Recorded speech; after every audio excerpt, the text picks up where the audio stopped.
I think we're live. No. We're live. Yeah. Only 7 minutes late. Greetings. Not bad.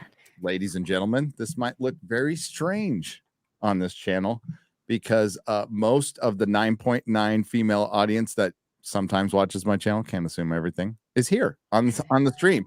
So there's gonna be a lot of dudes in the chat, I'm thinking. We're here to talk about I'm with the ladies today because I hate women. And we're here to talk about The Witcher, which is written by a woman who hates men. So we've got that going for us. Is this the Simpcast? It's too early to make the joke. I'll come back to that later. I will come back to that later. Don't worry about that first couple of minutes of the stream. You know what I'm saying? Oh my god. Off to a good start. Really off to a good start. There we go. Greetings, angels. Your next adventure will be trying to survive. Hey, you've been bragging for like the last 2 weeks saying that you were going to have a harem with you on here. This is true. True. Yay. So there you go. Dreams are real. The dreams are real. Look it up, chat. It's all good. I know I'm pretty.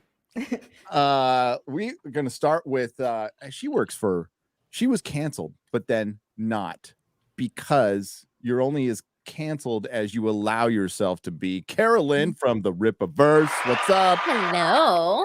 It's my first official appearance on Nerdrotic. This is exciting.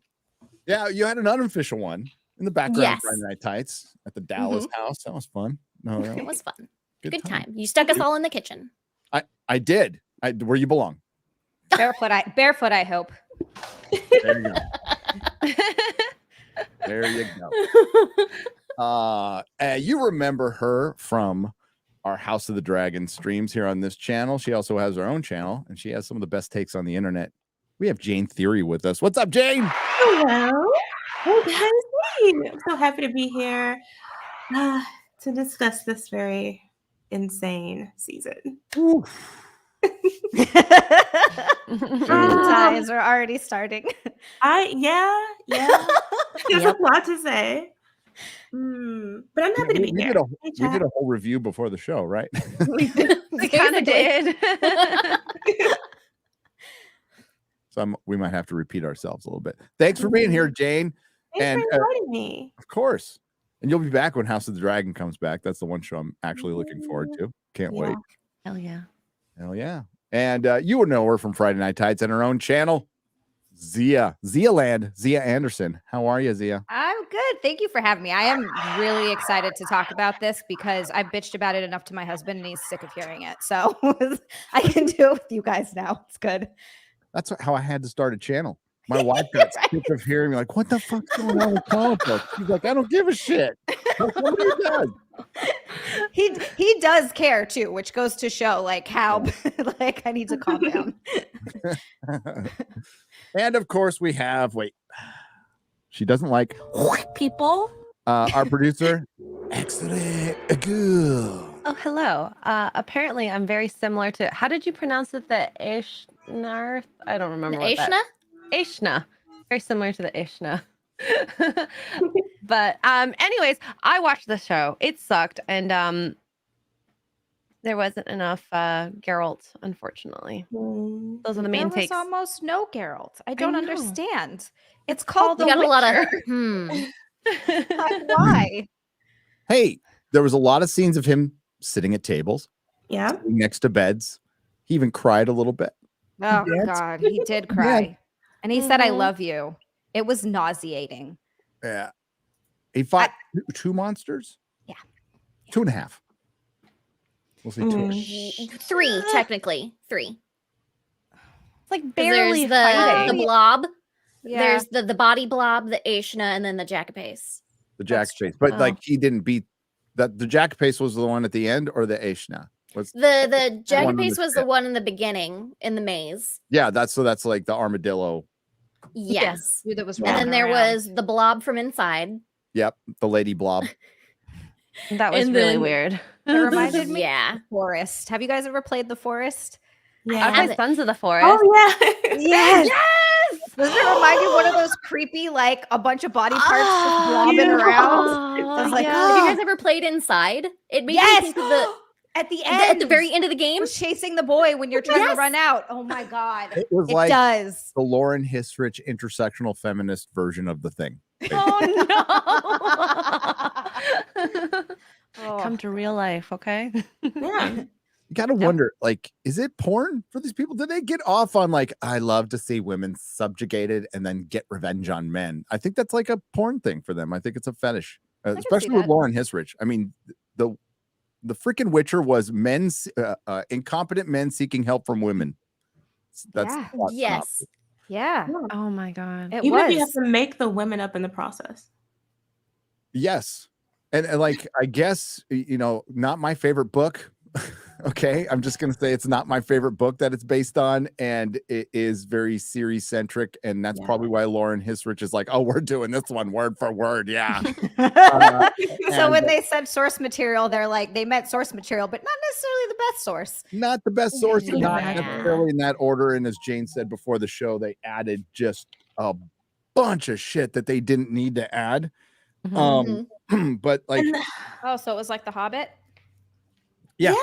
yeah. well, better. I mean, Hobbit's better. The Hobbit is Well, the answer, rings but- of And the power, the Hobbit. rings of power, sort of like that, because they Yeah. added all this extra stuff that was completely unnecessary. Even if you are a feminist, like this book leans heavily into women's stories and women, making decisions, political decisions, and all that.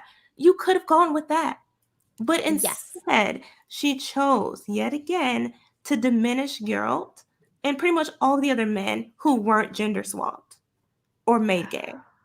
Exactly. Yep. Which, by the way, with the whole Yasker thing made gay, that came out of left field. Like they just Yes. decided for the first 2 seasons, he was like this crazy womanizer that was just Yeah. banging any woman that will move. And then Mhm. suddenly in season 3, they're like, oh, by the way, he totally bangs a bunch of dudes and dwarves too. Like, no big deal. And you're like, and wait a second. polymorph, and suggest that he has sex with them when they're animals. Which, like, what? Yeah. Like, it just came so out of left field. It's He's so a womanizer, but he's not that bad.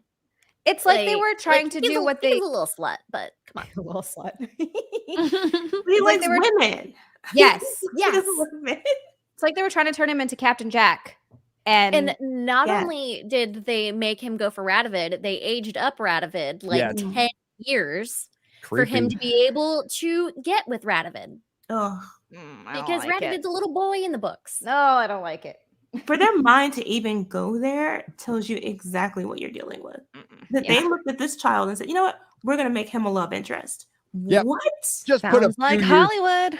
put a few years on him to make the Republicans happy so they won't complain. I mean, personally, they probably would have kept them young if they had their druthers, but yeah, I don't like Hollywood very much. Ugh. It was that was really weird.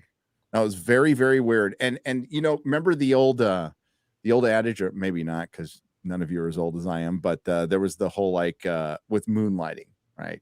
With Dave and Maddie, there was the all will they or won't they? Now it's will gay or won't gay. Oh my gosh. That's a great way to put it, though. I don't care so much if it's like part of the character's original story or if they started it from the beginning, but it's not. They just decided to shoehorn it in like in the middle of the 3rd season for no fucking reason. Like, what was the point of that? To check a box. Was Yeah. there a straight sex scene in this? I'm trying to think. Just no. Geralt Geralt and Yennefer. and Well, at then- the No. last episode. But they didn't show it. They just was Mm-mm. before and after. No. But they showed a lesbian girls? scene and That yeah. was a weird scene. Well, Yeah. That was was so awful. weird. Oh, the one with Philippa? 2 girls. Yeah, with Yeah, Philippa, like I the, don't know the what girl was that looked like a happening. guy. the girl yeah. that looked like It was yeah. very androgynous. Yeah. I couldn't. I Yeah. was like, That it was had your me day questioning. then. Like, is it a girl? Yeah, Is it that a was guy? a Like, they, what are them. they trying to go I off think of? I think she was a girl, or at least The continent is super progressive, everyone. Just wanted to point that out. It's really progressive continent. So that they're super diverse and include, but they're still killing each other for what looks like no reason. Why are the elves so fucking dumb? I hate the elves. I hated them in this They deserve season. to die. Yes. That elf queen. Oh She is man. a- Oh, she's annoying. Oh. So Mhm. annoying. There's no part of me that's rooting for them, even though it's like, because at that point it's like, we tried to live side by side with the humans. Now we're going to kill them all. It doesn't make any sense. No. Yes. Okay, so just so you know how my channel is a stream of consciousness. We're not going to break down each episode because, like, I don't even want to think about this very much anymore. I watched them all. I actually watched the first 3 twice, and then it was Friday, right? And then I'm like watching the 4th episode. I'm just fast forwarding, and I'm like, oh, I'm gonna review this, so I'm gonna have to watch it tomorrow. So I watched it again in full order, so I didn't miss anything, and I hated it even more. It was much better to fast forward through it, to be honest with you, because this is a different show from season 1. Season 1 is like tolerable because it's mostly about Geralt. I did too, for the most part. When I thought it was going somewhere, they were like they were building the world. They were introducing lore. You know, they were alluding to the monoliths and all that stuff. And it was like, you know, the archaeological dig with like there was some cool stuff. That's what I like. But then season 2 was really bad. Yeah. And this is 1,000 times worse. Like it's 1,000 times worse. Geralt is barely in this show. When he is, he's ineffective. Yeah. I think Lauren Hissrich Schmidt, whatever her name is, has a fetish of emasculating men. Like maybe she's a dominatrix, a lesbian dominatrix. I have no fucking idea, but she does not like dudes. It is so clear. Unnecessary. And that last episode, I think the last episode made me the most mad out of the entire season that they dropped. It's like they were trying to do the Boondock Saints, but terribly. Like that was such a time waste. Seriously. Like that whole episode. They could have actually added on a little bit more in depth if they wouldn't have just kept going back and kept going back. Like that was so much filler. Yes. And they kept repeating the exact same scenes with the exact same dialogue. Thank you. And they're like, this is really clever. We're going to waste an entire episode showing you what they basically do is the unreliable narrator twist. Remember what they did in season 1, which I didn't have a problem with. They did stuff out of order. They do this scene out of order and they show people talking, looking at other people talking, and then you get the same scene of the other people talking while they're looking at them talk. It was a waste of time. It was a trick to hide so badly. Fucking horrible writing. It was repetitive. That episode only needed to be 10 minutes long. That episode didn't need to exist. It didn't need to exist. No, that episode and the 3rd one were just the absolute worst. Yeah, and Robbie Amell, like they bring I felt so bad for Robbie. Oh my god. Oh, I love Robbie. I really like him from it was the Flash, right? That he was in? Or was it Green Arrow? I'm forgetting now. It's been so long. His brother was Green Arrow. Brother. That's what it was. Yeah. Yes. But he was also in one of those shows. Robbie Amell has been in. When has he been? I liked Upload on Amazon. That was a really good show. He's not a bad actor, but I kind of honestly think he was a bad choice for an elf. Well, I didn't like his voice. Yeah, what the hell was that? Yeah, none of the elves looked right though. Like, why do the elves look like basic humans with pointy ears? Yeah, they didn't have any elf features. Like Phil Evandrel is like one of the worst elves I've ever seen. Like, why did you cast this schlubby white dude? I don't get it. Like, elves are supposed to be really beautiful. I don't understand. Majestic. Yes. Like, to be like higher beings. He and like supposed to be all wise and just like, why are you doing this to them? They're even more. And speaking of that, the body positivity mages.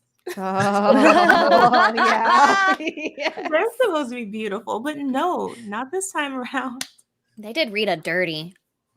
Yeah. Oh my god. Oh my god, yeah. But that's pure sexual feminism. The headmistress. Okay. Like she's the headmistress at Oh, the redhead, right? No, the black lady, right? The black lady. Yeah, the bigger black lady. Margarita. So whenever like not Tris, but Ciri is coming trying to run after the bit with the wyvern. Rita's the one who catches her. And that's whenever Yen takes them to the bathhouse. Thankfully, although I was hoping to not see her at all, what is her name? The other black chick that was drinking the wine. Fringilla. Fringilla. Yeah, I was Fringilla. hoping to never Oh see my her God. ever again. Ever. Thankfully, she That- was not in it much, but what the hell was she doing there at all? And she put on some COVID weight. Oh, yeah, she did. The scene of her dancing and partying and drinking. Oh, Why was that there? terrible. Like they kept Why? every time they cut away from Geralt, I'm like, what the fuck are you doing? And it's like Fringilla, and it's like Yasker being like, well, is he gonna be gay with this dude?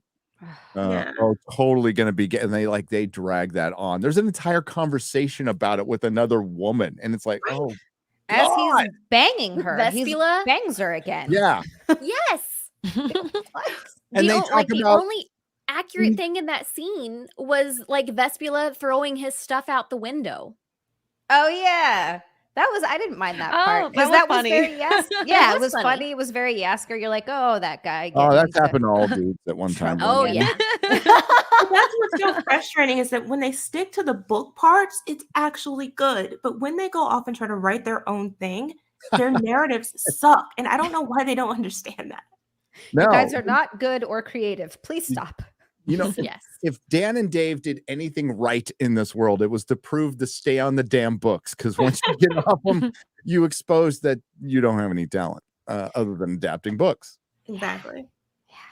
I would have been happy with The Witcher had, like you said, I really like season 1. I like the world they were building. I like the cool stuff they were getting into. I would have been happy if they made it a little bit more of like a monster of the week type of thing. Mhm. Like every episode or every other episode, Geralt's fighting some new monster and their story sort of woven in between it. That would have been cool. But they just, I don't understand. All the politics get so boring and so tedious, and it's just not fun to watch. I just want to double check. Zia, you're a woman. I am. Last time I Okay. checked. Did you hear what the woman said she wanted in the Witcher show? She wanted more Witcher. So if you're going to embellish Witcher. something that doesn't require a lot of writing, Mhm. use a monster from the lore and have Witcher fight a damn monster, which you That's- didn't do. All I wanted. That's all I wanted. And I don't even dislike Ciri or Yennefer. I actually like when they're kind of all together. That's one thing that I did enjoy at Mhm. first when they were sort of showing that dynamic between Ciri and Yennefer and Geralt, sort of how she's like their adopted daughter and they really care about her. I didn't mind that part if they had kind of kept them together as sort of a family and they got to go off and do what they got to do when they got to do it. But it just went downhill from there. Once So they left fast. each other. Yeah. Yeah. I was like, okay. Yeah. One thing Ciri's I just- didn't understand was why they kind of branched off from Yen and Ciri going to the temple Exactly. for Yen to train Ciri. Because that entire beginning of the first episode is completely off book. Yes. I have a theory. It's so What? that Ciri can kill the monster on the boat. Oh, because she wants to go back to Witcher training, not just her Yeah. sorcery train. That's actually a good theory. You're probably right. Because Mhm. they wanted to Mhm. show, see, girl strong too. Girls kill Well- monsters. And they also wanted to have Yennefer be the voiceover of the first episode Exactly. to show you who's the main character of the story. Okay. Those You know, letters were so dumb. dear Dear friend. friend. No. See, Shut I will up. say those are actually in the book because she's petty as shit in the book. Ah. She that is wasn't shown as extremely petty, though. petty. Yeah, she's Yeah, it extremely doesn't- petty in the book. But that's the thing. They completely screw over her character in the show. Like she's not coming She's across not a as someone who's badass very in the show. intelligent. No, she's She's not a complete idiot badass. She doesn't command a room when she walks into it at like all. she's supposed to. Like all of these other mages and sorcerers are supposed to be like, oh my god, it's In Yennefer. awe. Like we know who she is. Like Right, you she's don't very get that grovelly. presence from her in the show. No, she never gets that moment. And Mm-mm. yet such a big deal is made of it in the books. Yeah. Mhm. She does spend a lot of the season groveling. Yes. Which is pathetic. Yen doesn't grovel. Yen does not grovel at Yeah, all. Well, I mean, she spent an entire season without magic, which Which isn't in the book. I hated that too. That pissed me off that they added that Pitiful. because fire magic. So I'm curious as to how they're going to do that because Ciri is going to be dabbling with fire magic at the end of this season. Mhm. But she's So- too powerful, so she won't lose her magic. I bet. I I bet you that's what they're gonna do. That is exactly what they're gonna do. Like, okay, like you just completely put it in this plot that like if you mess with fire magic, you're gonna lose your stuff, and then they're gonna go this way. Yeah. I hope they don't do that. That would be Forget about that. annoying. It looks like they're setting up. Oh, I don't want to get too far ahead, but the big battle with Vilgefort with Geralt. Yes. And that's probably going to be. They'll probably use that as an in-canon thing to explain why he looks different, or they're just going to go, he does. If they get another season, which I don't know, I don't see a lot of people talking about this. I don't see even people have a desire to hate watch it at this point. Did you see any? I saw zero conversation on Twitter about it at all. None. No. Nope. I saw more about Naturally none. Indiana Jones pretty much. Yeah, Oh yeah, this weekend it got overshadowed. It's I will very say overshadowed. the only thing that I really enjoyed from this season was the complete misdirection that they used with them kind of thinking everything is on Stregobor whenever it's actually Vilgefortz. I think they actually did well with that with Yen and Geralt. Oh, And that kind last of the scene, misdirection figuring it out. that Vilgefortz is kind of the mastermind behind the whole thing. Yeah, you're right. That was actually good because I didn't really see it coming. I just wish that first thing. part didn't exist. And then Yeah. it did. Yeah. I Well, wish just the whole basically thing the didn't. whole I mean, episode. there's like, is there good things in it? Graham McTavish Dijkstra, like he's fucking great in everything he does. I love him Yes. as Dijkstra. I Yeah. think he's a fantastic casting for Dijkstra. I think Sabrina was a good casting. I love Yarpen Zegrin. I thought he was a great casting. I'm just glad that Dandelion or Yaskir's wig is better in this season. You think? Yeah. It's so much better than last season. Like his little comb over, like last season was so bad. Oh my god. It was so bad. But And, so like, much else is series- bad though. Like the costumes generally are worse. They're like you were bad. saying, in the Yes. back, the lighting is worse. The So set design is worse. Everything looks like they lost half their budget. I think mhm. They did. might have. Yeah. So if you go look at episode 1 of season 2, Ciri's wig is actually like decent looking. But if you look at the rest of the season, her wig is horrible. And then luckily it looked like they did a little bit better with her on season 3. But why is she wearing so much makeup? Her makeup is Yes, terrible. she is Why is she wearing wearing so much makeup? She's a child who's out battling monsters and on the run, and she's got like time to do why- her face all the Too much blush. contouring. The contour. I think it's Absolutely because they're too much trying contouring. to de-age I have her. the vanity and I don't even like to do that much contour. Like, what the heck? Yeah, They're that trying to was make her weird. look younger than she actually is, and they feel that's the Ah. way to do it. That is Mm-mm. that is Well, how Love now the you have makeup. better casting and cast a More. younger girl. Yeah. like, are they trying to age her up that way whenever they get into this next like, I don't want to do like spoilers or anything, but like this next area where she's going to be having more of like a relationship. Do you think they're trying to age her up because of that? I think they're aging her down now actually to maybe have lighter makeup when she gets to that scene, to that story. I'm really good at Possibly. hard More work. I actual know age. exactly what they're talking about. Okay.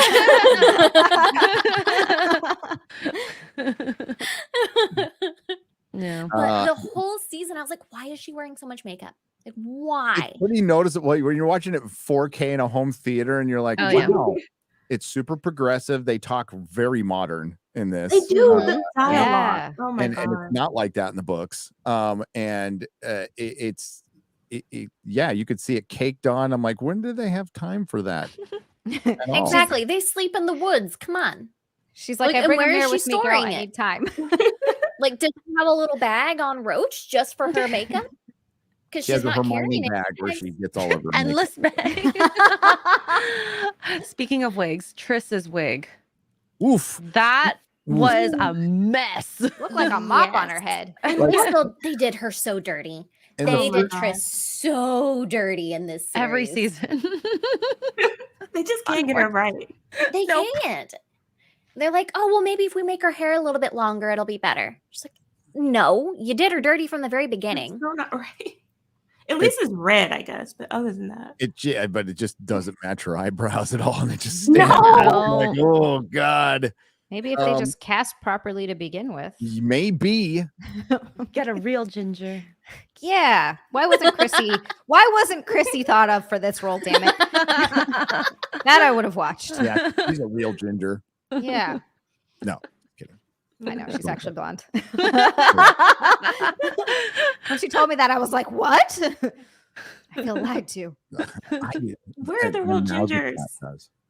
Yes, we're all gingers now. And you notice that's their big resolution for like all the ginger side that's obviously got in their head. Because if you look at Triss in season 1, her hair isn't like that at all. No, It's dark. It's Yep. dark. Yeah. And they're like, well, we should put a red wig on her. That'll fix it. That was great for Ariel too with Little Mermaid. That looked just totally natural. oh my god. Yeah, you see a lot of natural dark skin gingers. They're everywhere. Everywhere. It's possible, I'm sure, but you never know. But they won't cast them either. So- Right. No, it's a progressive gobbledygook mess, a horrible adaptation. It's written poorly. Like you can tell Henry is completely checked out in this one. I gotta give it up to him, man, for being a professional. I would have walked out on day 1 on this because I'm sure he was watching the dailies and just going, fuck, you know. Well, he was supposedly, being belligerent on set because he's probably trying to, keep the story close to the book. He's like, why am I on this side quest to protect a fake Syrian sitting down at a freaking bed for 2 episodes, going back and forth and chopping wood? Like, what the fuck? I mean, yeah, they define belligerence as honesty and and concern about the source material. They probably How did. dare you? Well, what happened was Hollywood had a really good time.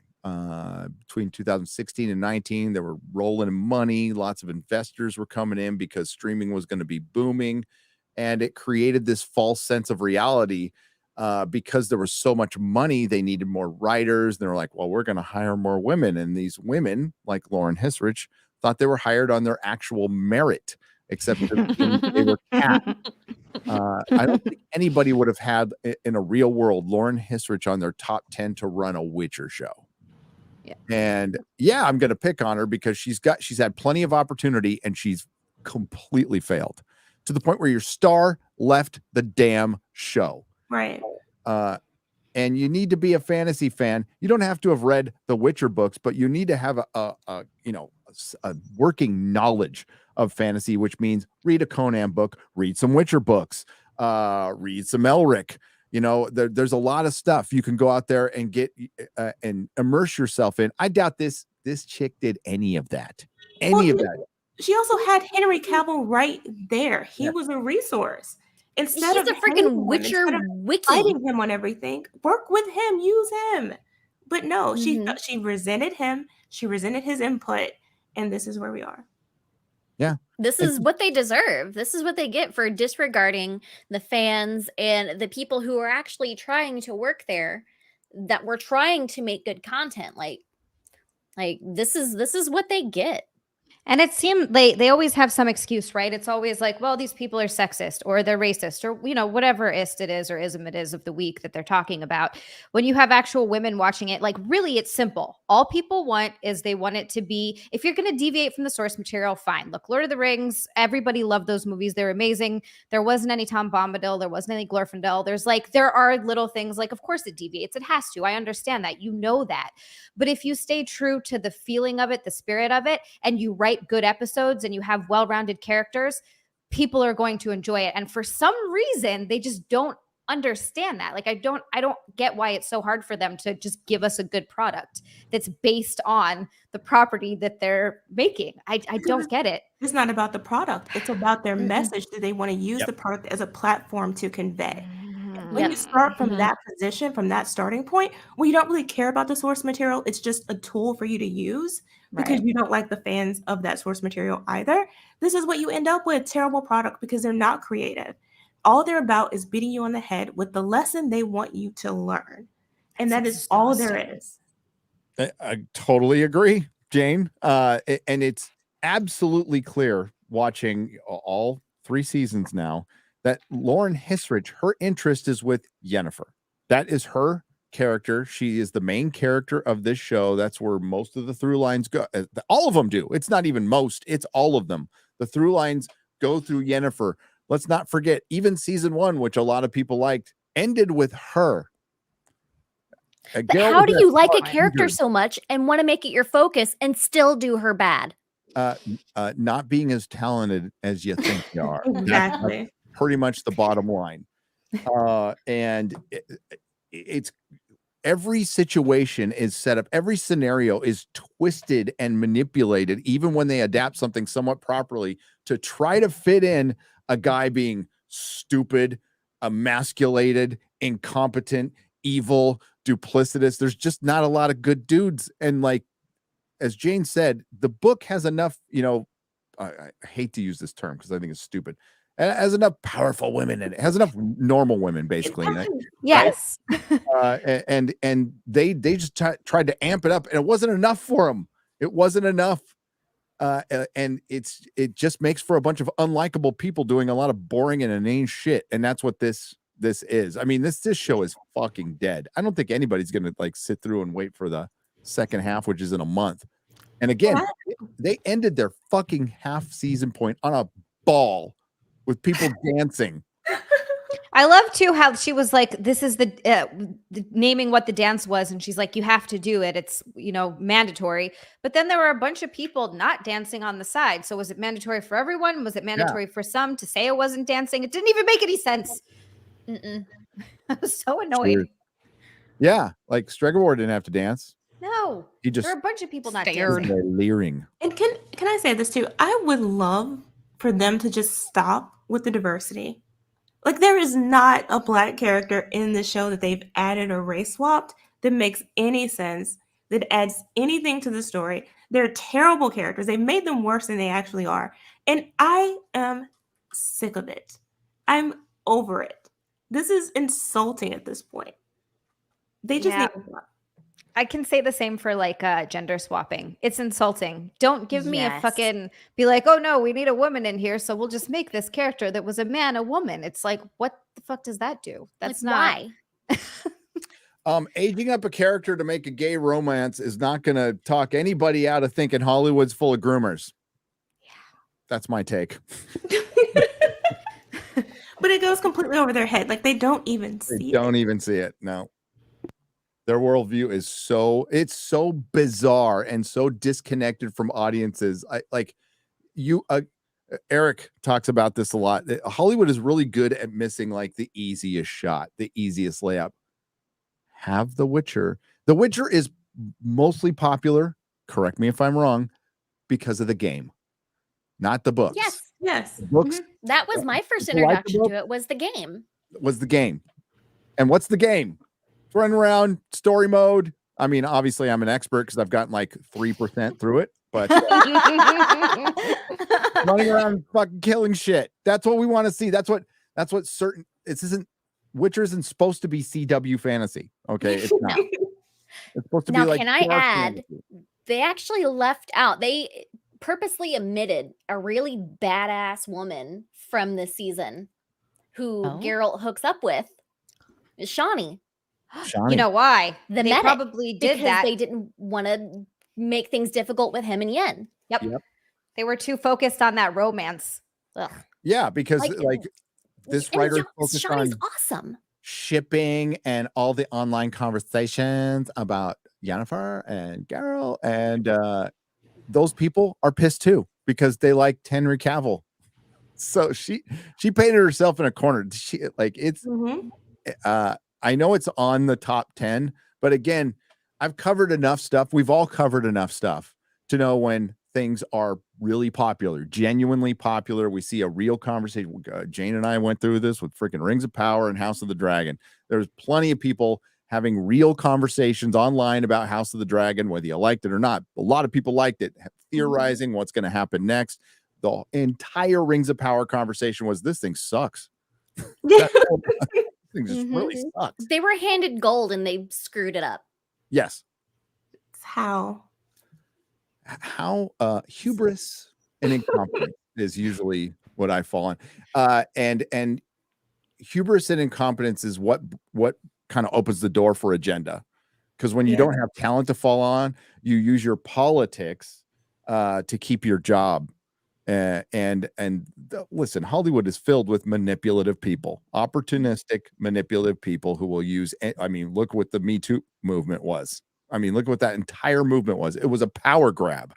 That's all it was. It wasn't about helping women who were genuinely abused at all. It was full of a bunch of just sleazy opportunists who ended up being pretty bad in some cases and had to be Me Too'd out of the Me Too movement. So that's what Hollywood's filled with. So they will use anything at their disposal, including I'm a feminist. You don't hire enough women. It's like, you know what? Write better. Right. But there's too many writers. There's too many cooks in the kitchen. Thank God for the strike. It's going to purge all this garbage out, hopefully. Hopefully. Or it gives us a break from this shit. Because like what's funny is we're being assaulted with entertainment right now. That's what it kind of feels like. So the writers are on strike right now. And I have watched Strange New Worlds, Secret Invasion, Indiana Jones, and now Witcher 3. And all of them are a good argument for the writers to never come back. You guys, you're like, this is not helping me be on your side at all. Nope. Yeah, Indiana Jones bummed me out. Holy crap. I know that's not that stream, but wow. That was a sad, Depressing. broken, sad movie about a broken, sad old man. But you can always just have him sitting around a bed. And If you want to watch something that Harrison Ford is good in, just watch Shrinking on Apple TV. That's like the one good show that he's on right now. 1923 was good, but he's bedridden for a lot of that one too. Is that the Yellowstone spinoff? Yeah. Okay, I haven't Yeah, watched I've watched all the spin-offs, but I haven't watched Yellowstone yet. It's really good. Geralt cries about his mama in this. Yeah, that was a weird moment too. He like starts going into his childhood and how his mom left, and like, was that necessary for character building in some way? Like, did we need to do that? I just felt very out of place and very odd. They just needed to mention her just once in the season, and so they did it that way. Which I think, I'm trying to remember if he actually, I can't remember if he runs into her again later on in the books or if they just did that dirty. I can't remember if they did or not with Vicenna. I feel like they just needed to insert another woman's story. They could have done Shawnee. Seriously. That's Okay, and who much else hetero. didn't like Kira Metz's casting? Oh, the name- I didn't. Kira Metz. She's like if you play the game, like she's a freaking like bombshell in the game, bombshell sorceress. Mm-hmm. And we didn't get that with her here. I don't understand why they don't like casting attractive women anymore. It seems like they want to cast people who are less attractive in these roles where they're supposed to be She was one of the attractive. body positive mages, I right? don't like it. No, like, Well, even I'm when they positive cast- your body sucks. Even when they do cast one who's attractive in real life, when you see them on screen versus Oh, how they you see look them at an horrible. awards show or something, it's completely different. They are Yeah. uglifying women, including in a situation in a story where their beauty actually has a point. Like it serves a purpose. It's not superficial. There's meaning Exactly. behind it. It's how they do their job. Yes. Mhm. They're hot Because like folk. these are the women They're hot who folk. are stationed with royalty and they're basically trained to be advisors for these kings and dukes and for all these different kingdoms. Like they're supposed to be attractive and commandeering in a freaking throne room. Like that's part of their job. They want them to influence the men. Mm-hmm. Exactly. Which is And a that plays strength- a huge part later on in the story about how these women have this control over these kingdoms' leaders. Which is a strength of women. Like if you want to talk about like realistic, look, I know this is a fantasy world and people have magic and that's a different thing. But if you want to talk about real strengths of women, physically men are always going to be stronger. But what's a strength that women have that men don't? It's typically when it comes to beauty. Like it's been scientifically proven that beautiful people in general, but women, of course, have an easier life and get things easier than someone who's less attractive. So it's an actual thing.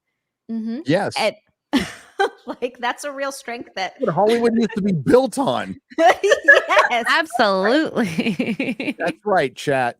Titties. That's right. But we got no We didn't even get Power any. of boobs. season. Yeah. We had a bathhouse scene with no boobs. No I boobs. know. No boobs in 5 Upsetting. episodes. No boobs. What did they have in the first season? Boobs.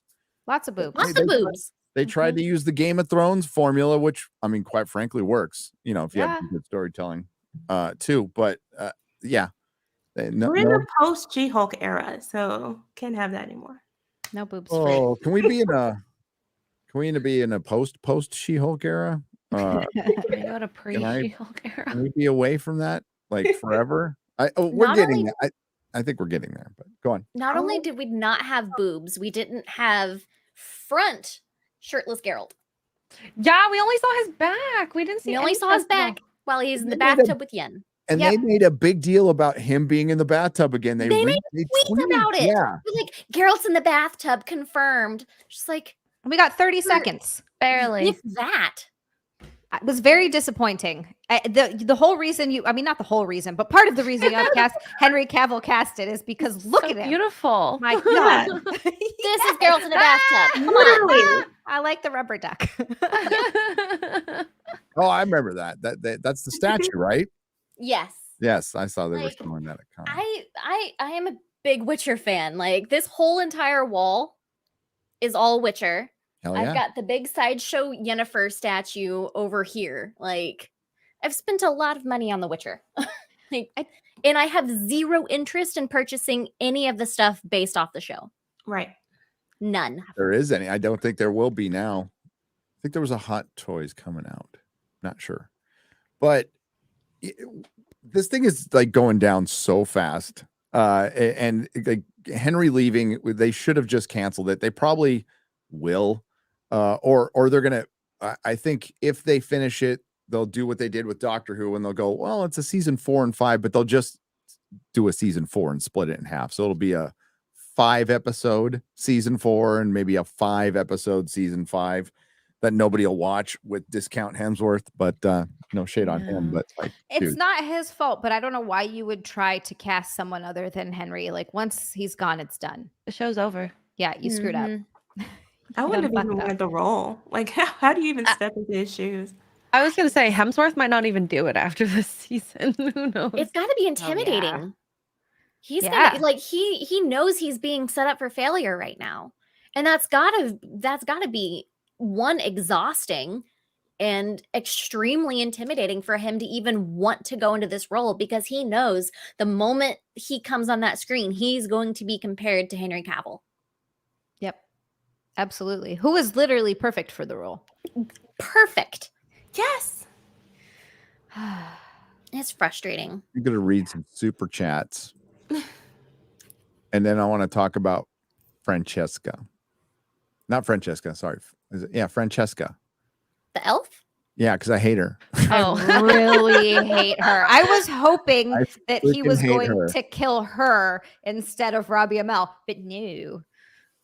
Oh, Emperor Emir. Yeah, the thing also, there's just it seems like they can't wait to get away from Geralt in scenes. There's so many characters in it, including Francesca, which I could never see again and be fine. Like, who cares?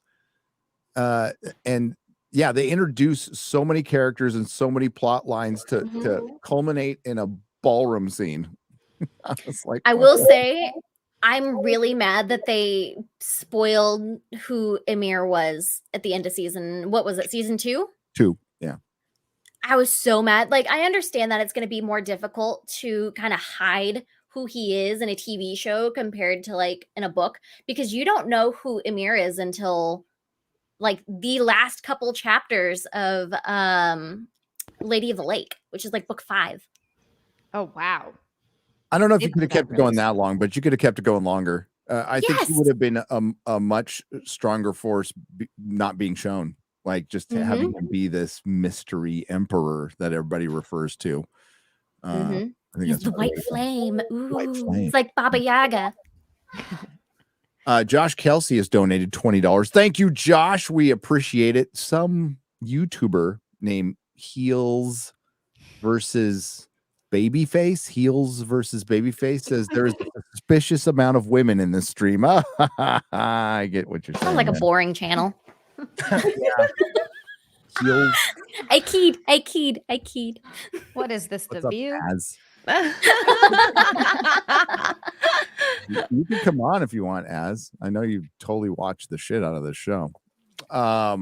Diego Salazar for 1,000 Argentinian pesos. Cheers.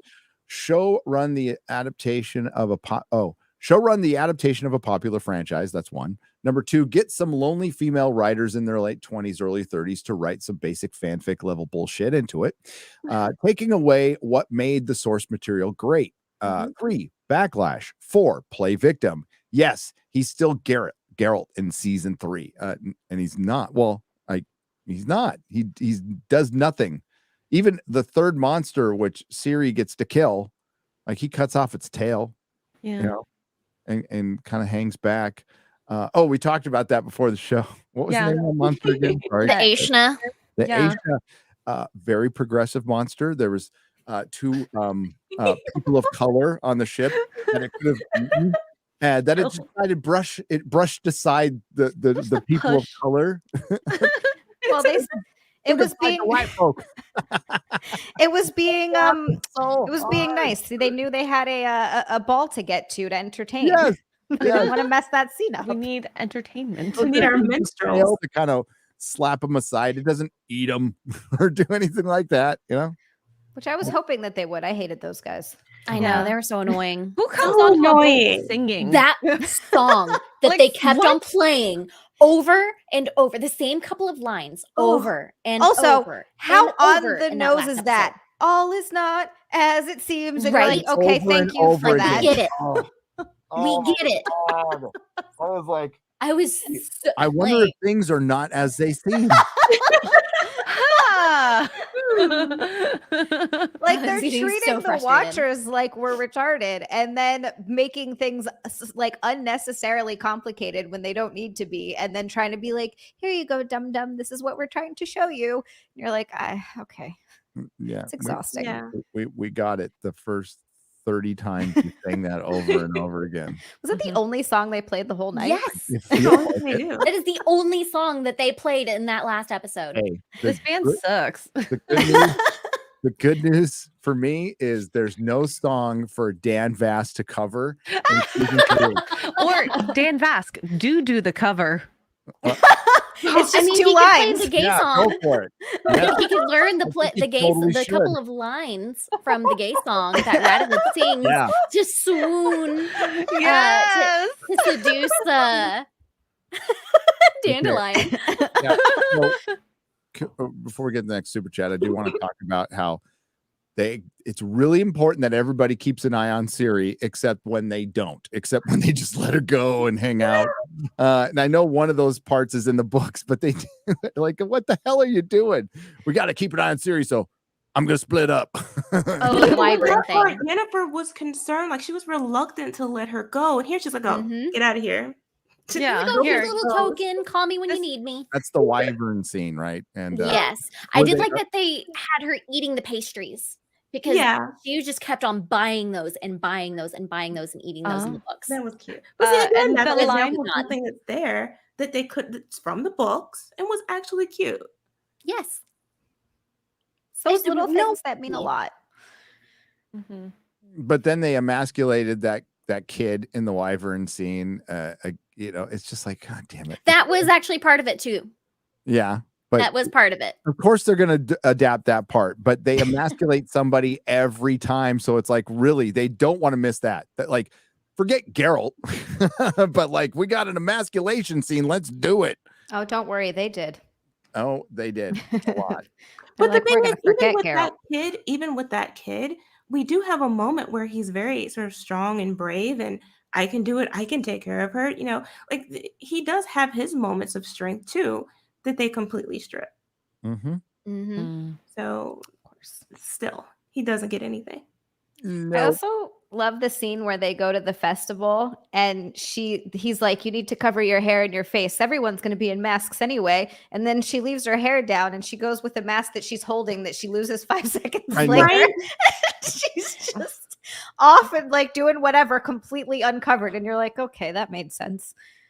Ugh. I don't think that part was even in the books. So Yeah. who here saw Blood Origin? I did. Yeah, No, I didn't watch it. I won't unfortunately. succumb. I won't do it. That's Don't bad, do it. bad It fan fiction. totally changes what the Wild Hunt. It just makes it terrible now. You're just like, oh, look, it's the skinny gay guy coming out of the. They cloud. did the Wild Hunt so dirty in this too, with like the one scene that they were in. I They thought can we were be gonna get taken more down of with that. 2 It airs. was- That's it. So this is written as I believe as bad as Blood Origin. I think Blood Origin was just a precursor to like what we were getting for Wisher season 3, and that's why Henry Cavill left.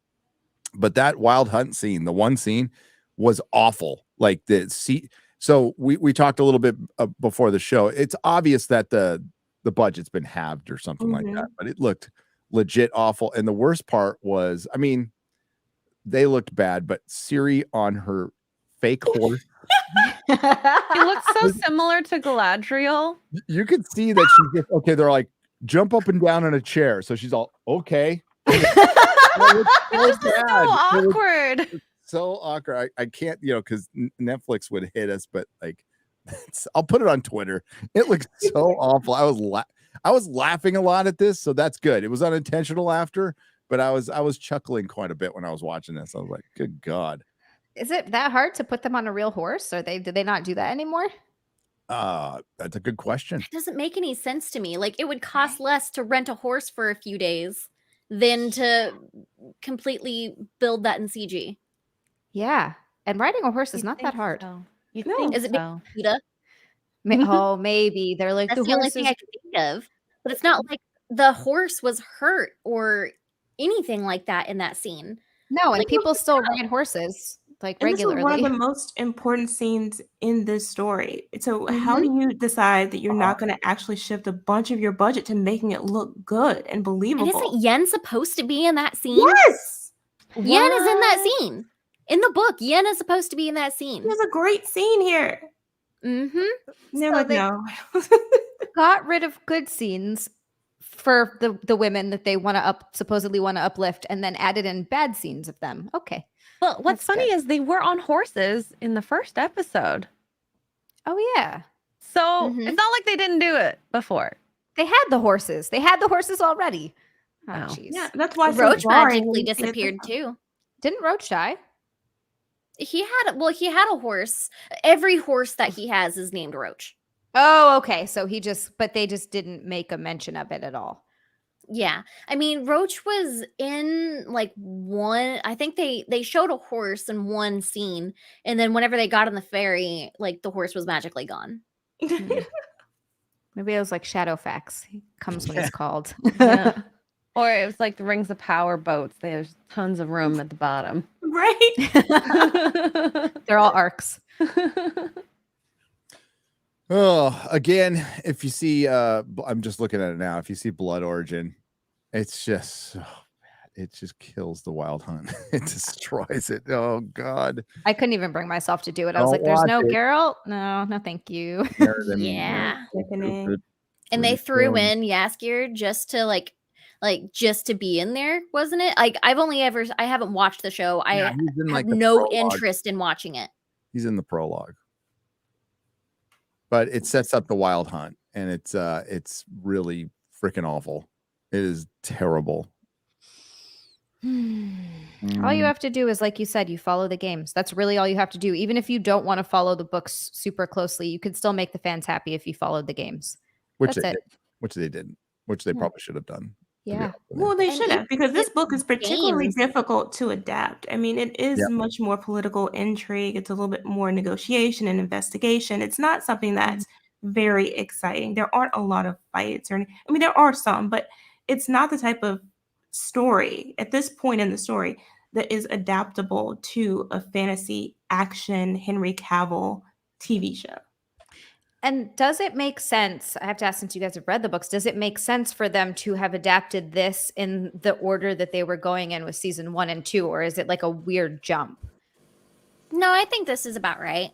Okay. It's- Okay. But after like butchering the last book, like Yeah. utterly destroying a very good book, that Yennefer is brilliant in, and they made her like worse. So like what you guys have mentioned before, it's like they have like a good Yennefer book that they just fucked up. It's like, oh my god. It's incompetence. It's massive incompetence. I will say this season was not as bad as I expected it to be. I didn't like love it, but I went in with my expectations at like a 2, and it did better than I thought it would at being closer to source material than the previous other seasons. But this was a conscious decision. This is the book they clearly like the most because it played to Lauren Hisser's girl power and lack of strengths, right? And this is a book I would have half adapted for a series. Like I would have like this, if you want to skip something, like skip this one. Like this is or use half of this one. I mean, again, your big climax at the season is a ballroom scene. A ballroom scene. Yeah. That made me so mad. Seriously, I got to that last episode and I was like, what is this? They're leading to a good part of the book. It doesn't feel like it. It doesn't. It doesn't. But it is leading to a good fight. You only have to wait a month, but I don't. Okay. Henry Cavill's leaving. Season 2 sucked balls, and it's one of the better books. You're adapting one of the weaker books, word for word, because it fits in with your girl power, and you split the season in half, and end it with Dijkstra holding a knife to Geralt's throat. That's where it ends, right before he notices, I'm guessing, the coup, right? So I would have shown at least the beginning of the coup instead of you just hearing about it. It felt like a budgetary thing to me.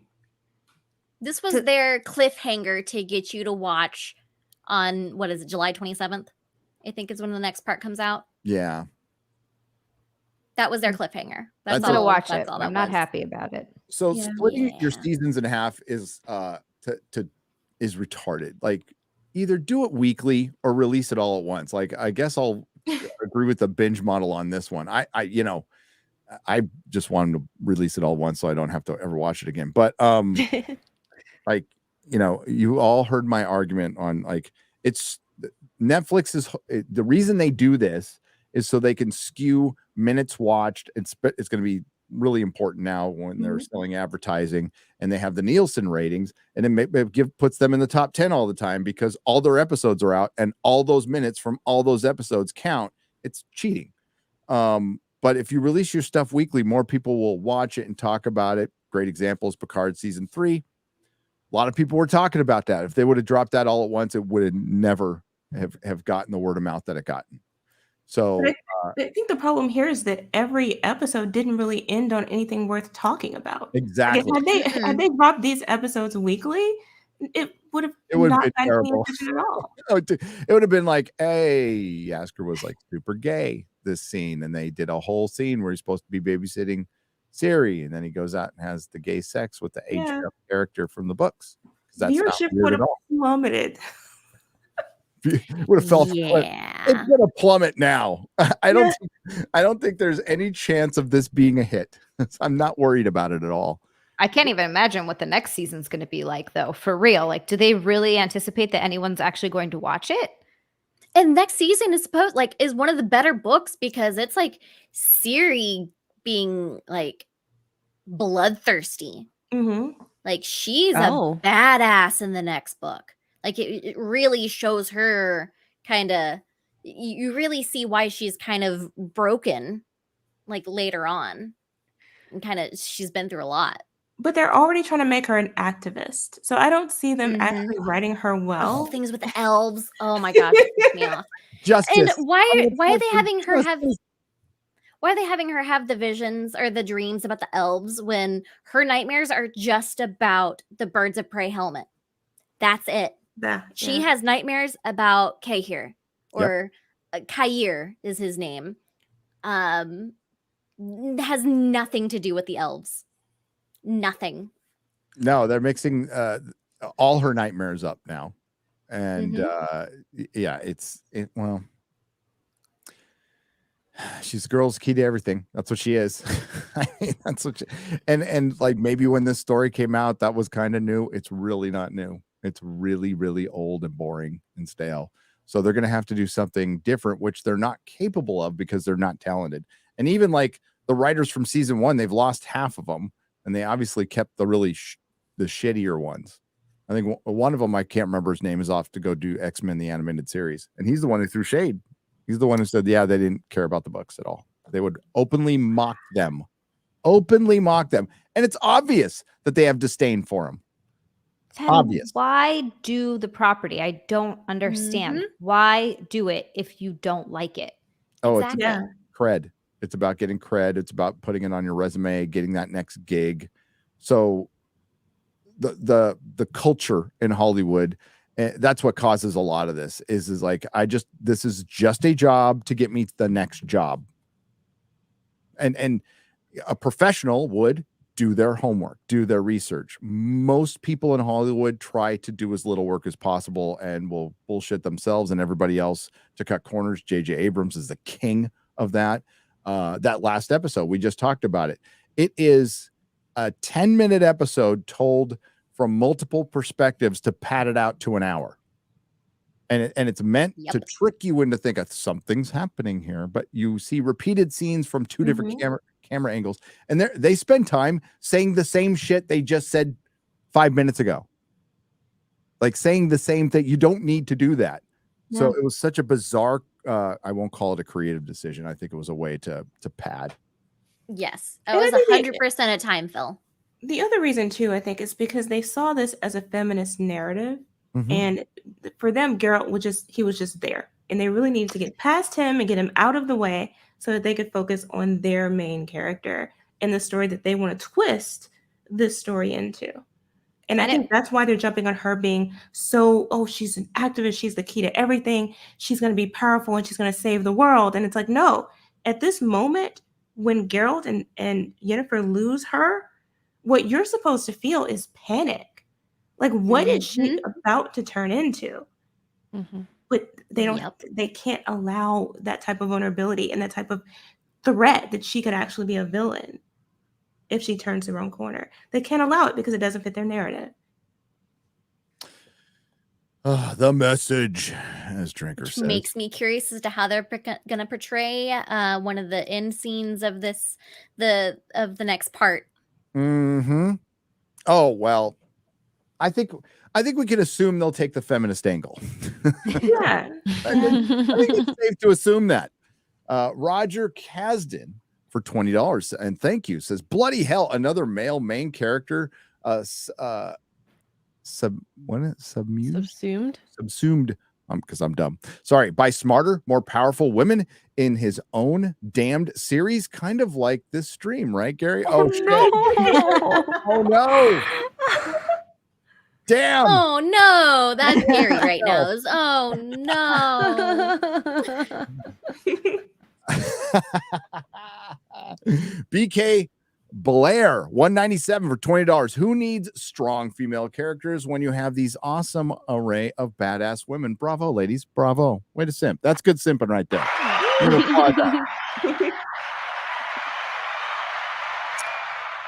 Red Belt, $1,000 for $20. Speaking of diversity and DEI, Robert Barnes needs to be on something this week to explain how the affirmative action SCOTUS case could nuke DEI. Yeah, maybe we'll have him. I don't know. Maybe we can get him on for a segment or something for FNT. We'll send him a message. Yeah, because he's a lawyer and he's smart. And I wouldn't, if he can explain to me how it would blow that up, that would be great. But the thing is with DEI, at least in California, okay, is it is discriminatory. And you know how they got around that? They dropped some of the discriminatory laws. They got rid of them in California. I think it was 2 or 3 years ago. So they put it up for a vote and it got knocked down by the voters, but then they did some backdoor shit like they always do. Yeah. I don't see it changing anything simply because, as we've said before, they're still terrible writers and their agenda is still at the forefront. Yep. So it's like no matter who they hire, no matter what they look like, they're going to share the same point of view. They're not going to hire anyone who's talented who doesn't agree with them. There will never be diversity of opinion and thought in their writer's room. It has never been about marginalized or underrepresented people, and that's their language. It is what Jayne just said. It is about, well, if you look a certain way, even better, but you have to still agree with us. You have to on everything. So there's that. That or we're gonna call you names and push you out. Yeah. You can't get a job anymore. Yeah, Gina Carano is everything they said they loved. Yep. Everything. A strong woman. Yes. Oh my God. Exactly. But it's true. It seems like whether you're black or you're a woman or whatever it is, if you don't agree with what they agree with or what, and the problem is that the goalpost keeps moving too. So you can be a really progressive person and it doesn't matter because at some point that idea is going to change and it's going to get pushed a little bit further. And if you're not in line with that, then you're not in their club. And that's not okay. And it's getting to a point where it's a little bit ridiculous. We've seen that with J.K. Rowling. Her red line is womanhood, and she's just been shredded by them, but she stood up to it because she has the money to do so. Oh, she's been called a Nazi now. Rowling. Her whole books are based on how Voldemort is essentially Hitler. What? No, it's so crazy. But her roasting people on Twitter has been one of the most glorious things. Oh, I'm loving it. I actually followed her, and I don't follow celebrities, but I was like, you know what? I'm gonna have to. I the same way. I rarely, I think 3 celebrities maybe I follow, and she is one of them. Elon's the other. I just don't want to get caught up in adding them, right? Because whatever I have to say about their work and stuff, I'm not going to get in some fucking Twitter argument with Brie Larson or something like that. I just don't want to do it, Yeah. Especially it might upset Ryan. We don't want to upset Ryan. Oh, Brindle. Care about his feelings. We don't want to hurt his feelings. That's his girl, Cisco Kid has gifted 5 Nerdrotic memberships for $25. Thank you, Cisco Kid. Cisco Kid was a friend of mine. It's a good song. It's old. None of you probably heard it. How am I supposed to say this name? I think it's Eosite. Okay, you said it. For $20. Thank you. There is no Witcher without Henry. Potato Nation forever. I agree. Yeah. I'll play The Witcher 3. I'm going to continue playing that game because it is genuinely fun. It's so good. And boobs. And there's boobs. Yes. Yeah. Yeah. I got the bathhouse to get to. Okay. Yeah, you do. I love Gary's lurking and wants the boobs to. Hi, I got to start playing this game again. But actually, that is a lot of boobs in that game. It's a good palate cleanser after this. I think I'm going to go back to it too because I'm not very far into it. So I definitely should do it. After that this. was my introduction. Was the game, and then this happened. The storytelling and the lore in the game is brilliant. It's so absolutely brilliant. Everything I like about. I don't like many games. I know this might come as a surprise to some people.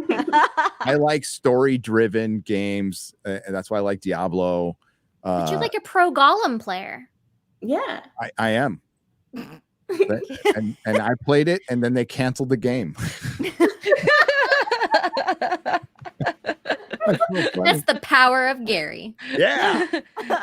City Heroes was one of my favorite games, running around being a superhero that I built myself. And that game was rad. Honestly, after watching this, I am terrified of what Netflix is going to do to BioShock. I'm so scared because that's still supposed to be coming out. Those are some of my favorite games. Oh my God. BioShock, and then they're doing the Uglies series as well. Did you ever read Uglies by Scott Westerfeld? But I'm aware. Wait. Pretties, Uglies. Uglies, Pretties, Specials, I read those and Extras. in high school. Yep. Oh my God, I haven't thought about that. They're making that. It's going to be so bad. Yes. And the whole premise of that is that the whole premise of Uglies is that they basically push you into doing this surgery to make you pretty when you're 16. And the government hides this chip in you that makes you dumb, so you're easier to control. Mm-hmm. Yep. And then they go premise of this book series and essentially party. And when they move on to after they're 16 and they move into they force you to do this when you're 16. Yeah, they make everybody beautiful, and the way that they say it basically or justify it is that they're getting rid of the advantages that more attractive people got by leveling the playing field. So just everybody becomes attractive. But then you find out that there's this mind, like essentially kind of like mind control, but yeah, it just makes people dumb. And then they go off and party a bunch. I think there's a modern allegory you can play with there. I don't know. Maybe. Maybe. That's why I'm worried about it, because they could make that really good and make it really hit home with a lot of us right now, because Uglies was one of my favorite book series growing up. So if they do that one right, it could really pop off. But I'm so worried about that's not gonna happen. No, it sucks. For a long time, I wanted them to adapt Abrat by Clive Barker, and the more that I'm seeing what all of these platforms are doing to these books and shows and games and stuff that I love, I don't want it anymore. I wanted to see it. We had this really cool time back in, I'd say 2013, 12, 13, 14, maybe even stretched to 15, of some really good television. That's when this era was just starting off, this prestige television. They were kind of doing some like really fun things doing it. And they ended up getting, like, I don't know if you ever heard of a show called Counterpart with J.K. Simmons. Like, the concept of it was so fucking cool, and it could have gone to so many places, but it got cut off. Ash versus Evil Dead came out, one of the greatest shows ever fucking made. Really loved that show. Season 1 was really fun. You know, Umbrella Academy season 1 was really fun, and then it just went to shit so fast. Yep, I agree. Billy Huang for $10 says Gary and his beard have enough testosterone to balance out this largely female panel. It's mostly, not just large. I would say mostly. What do you mean large? Yeah. Hey, what are you trying to say? Stop it. Thank you. Thank you. Gamers Cafe for $5 Australian. So apparently Zia and X-Ray are shopping at the same locations. LOL. Like Flower Top. Apparently it's the same place. Generic Flower Top. That. That's funny. We need some of these women to identify as male. There's too many women here. As Ash said, there's a suspicious amount of women. I always get accused of being a straight white male on Twitter. You do? Do you? Yeah. That's funny. Wow. I love that. And you're like, surprise, bitch. I'm the opposite. Just remember, Jayne's Conan character is pretty reflective of real life. Yes. And Jayne is the black female face of white supremacy, ladies and gentlemen. Yeah. There you go. Got that going for her. John Yarber for $5. X-Ray Girls gaming intro. I reset my case. Rest my case. Why did I say reset? I don't know. What's your gaming stream intro? I'm dancing in the kitchen while I was cooking. Mark filmed a video while I didn't know. So he just made that simping right there. Okay. Yeah, that's cute. I try to skip past that part. Sorry, but it's all good. It's all good. It's fine. Pizza is great for $9.99. I had some wonderful. I had a cheat day last night. Pineapple pizza. Oh my god. Pineapple pizza. The question is, where'd you get it from? No. Gary. Oh, so good. I always forget. So good. No, thank you. Witcher. I watched 5 hours of the fucking Witcher. I needed to feel again. Bad or not, he had to feel something. It was bad or start cutting myself. I'm not sure. Oh no. I'd watched the Yennefer actress read the phone book. So I watched it, and we'll watch the rest of the episodes when part 2 is released. Sometimes we have reasons to watch shows that we admit are not good. I get it. She's a good-looking girl. She's not bad as Yennefer. She's just not Yennefer. Right. She's not a bad actress. And that's one thing that I said in the very beginning, is that I am not like, I don't hate the show because of the actors behind it. They're all talented in their own way. I mean, I've seen Freya, I'm trying to think, what was it? The Fourth Day with Jude Law on HBO. She was in that. And that was my first introduction to her before The Witcher. I think. I can't remember when that came out. But like individually, the actors are fantastic. They were just given a pile of crap to go off of Yeah. and try to make good. Yeah, you can't act your way out of terrible writing. There's just it No, just you doesn't work. cannot. I mean, like, yeah, they're the two old white guys, but like you see Lars Mikkelsen and Graham McTavish even take on their stuff, and they're still fucking good. They're still like, Yeah. you know, Stregobor is good. He's a good bad guy. Mhm. But it's because of Lars Mikkelsen. I mean, that guy's just fucking good.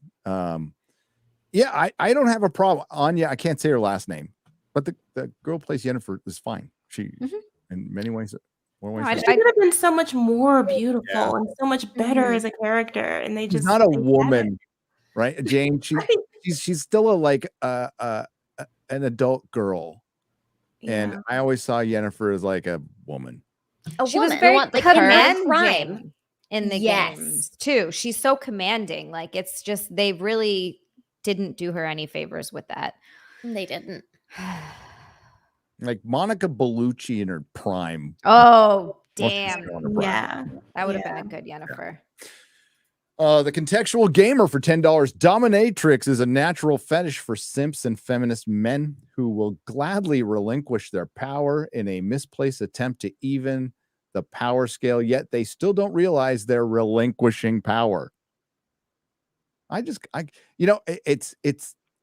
the constant fight for power that I think has really poisoned the well of Hollywood. I think Hollywood's done. I think they're on their decline. I don't think anybody can even argue that now as the primary source of entertainment. And I think part of it is the political landscape of that place culturally has gotten so fucking bad that all they think about is power. Even the writers used to write, go home to their families, do other things. Now everybody is about getting that next gig, getting more power, staying alive. And why? Like, why? Well, for one, a lot of the writers that rely on unions and these studios aren't good. If they were good, they'd go off on their own, write novels. They have a great opportunity to go write some novels right now. Go write some novels, work out some scripts.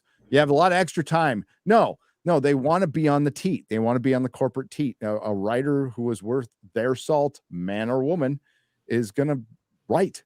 That's what they're going to do. So the good ones are going to be fine. They're always going to be fine.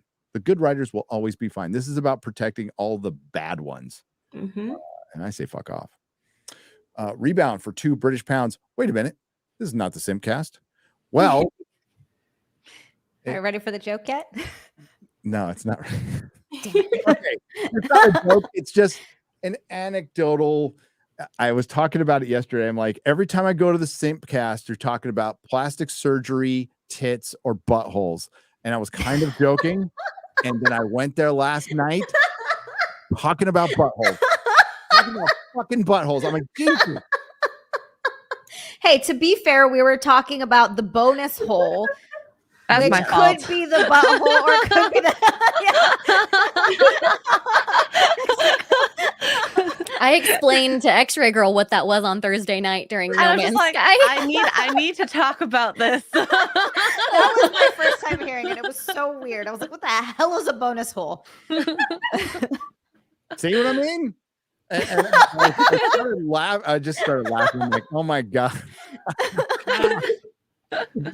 And I mean, like, I'm sorry.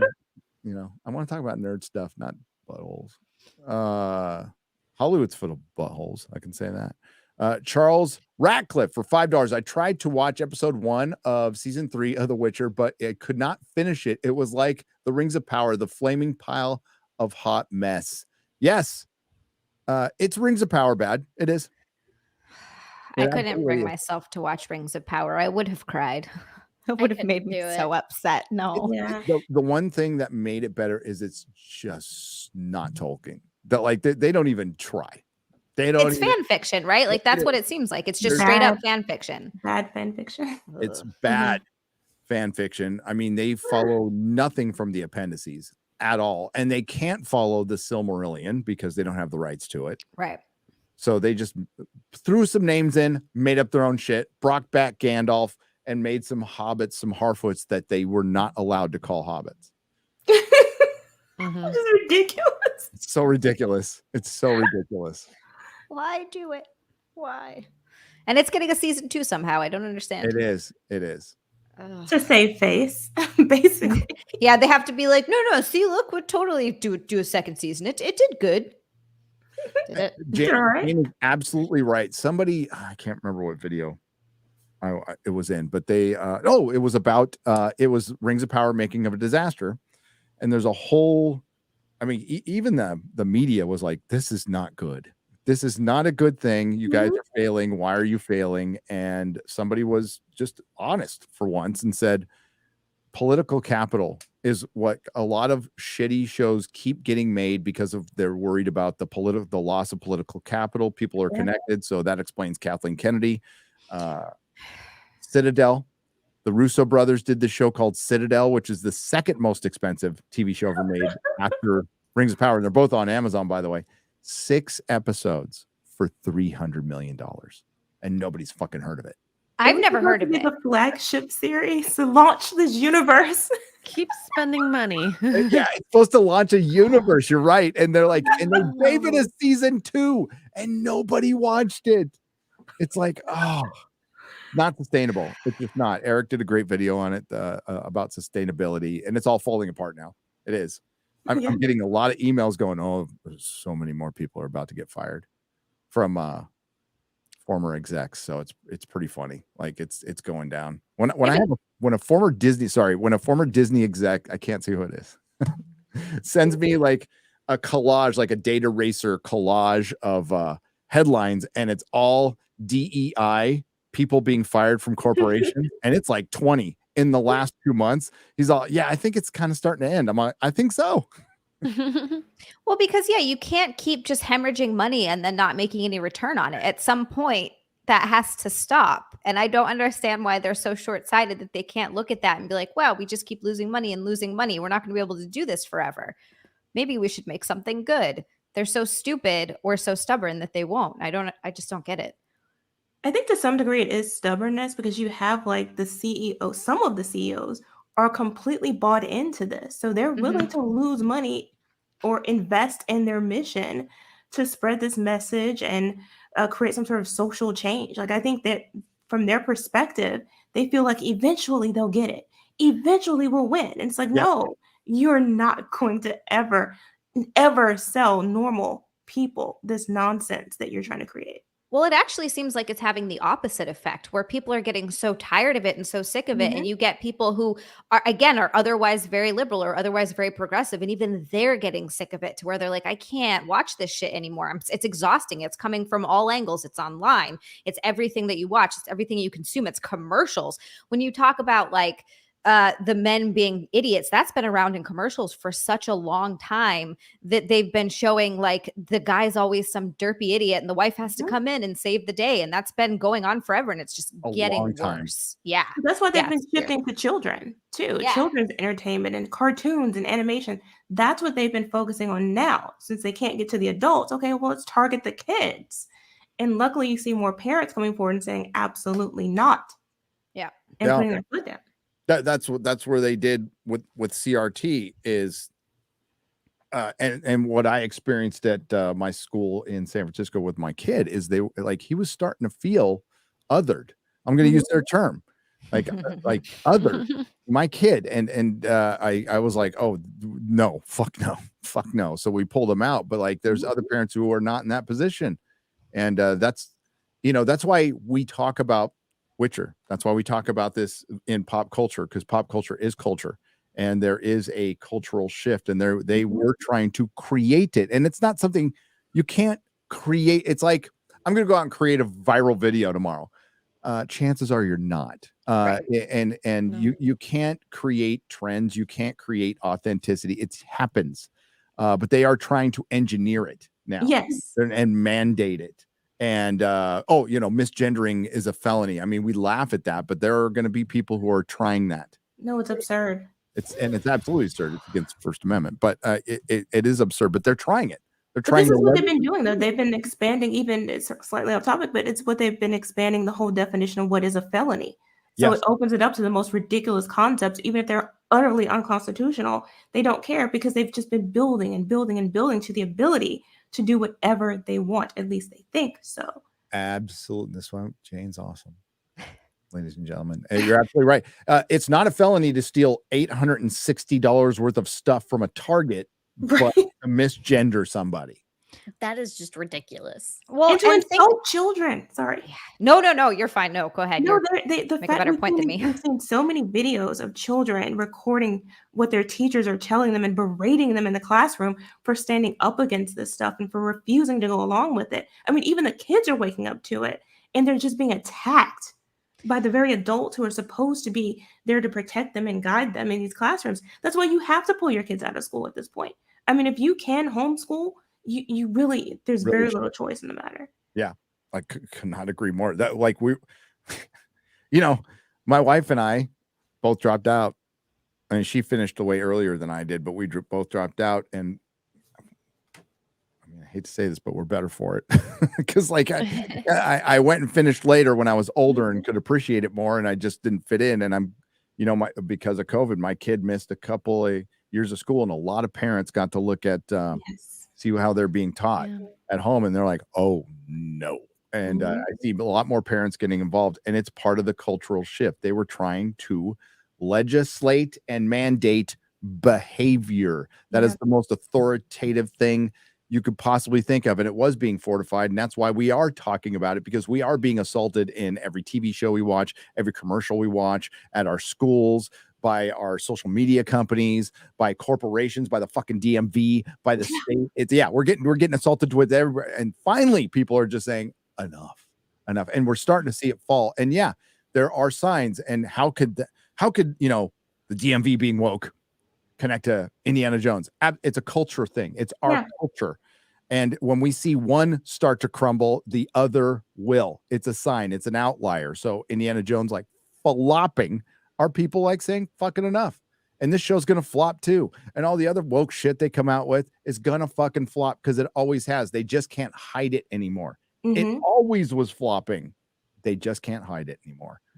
And that's the other thing too. Like, the social engineering effort is so overwhelming. They have to infect every aspect of society. And so in order to counter it, we have to stand up in every single aspect of society. So we have to stand up to the government. We have to stand up to entertainment, because it's all part of the same mission. It's part of the same movement and the same messaging. It's all connected. It's a big club and we ain't in it. And I don't want to be in it. But thanks to you guys, like, and it's going to take, like, I hate to say this is going to sound super stupid, but it takes everybody. We can't rely on some politician to come save us.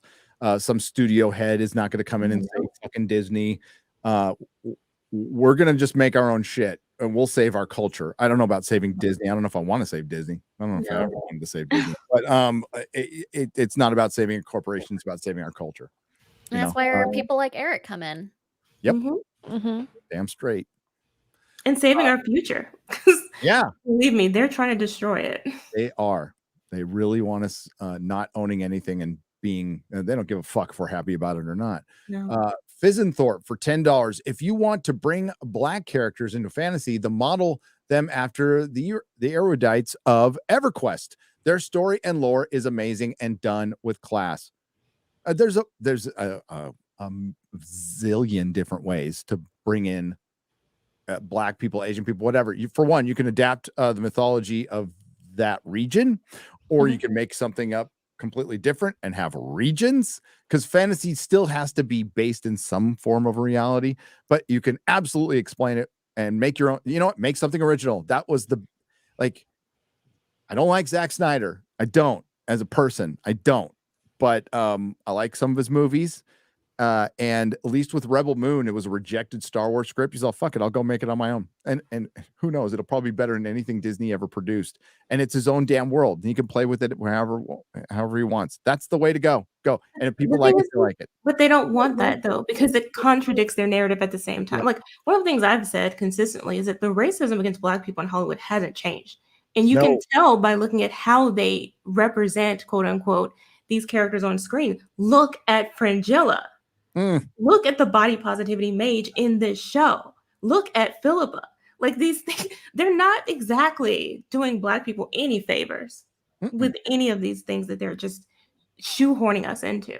It's ridiculous. It's so obvious that they don't actually care. They're doing it, like you said, to check a box or because they feel like they have to or because it's what's popular right now. No one actually goes, you know what? We actually really do need more Black talent or more female talent. Like there's no sincerity there. And it's so obvious. Well, it is obvious. You're absolutely right. Because when, I say best person for the job, I would genuinely mean that. I don't mean best white person. You look for the best person. And if you're casting a role and it really doesn't matter and it's not specific, then go for it, man. Cast whoever the best person is.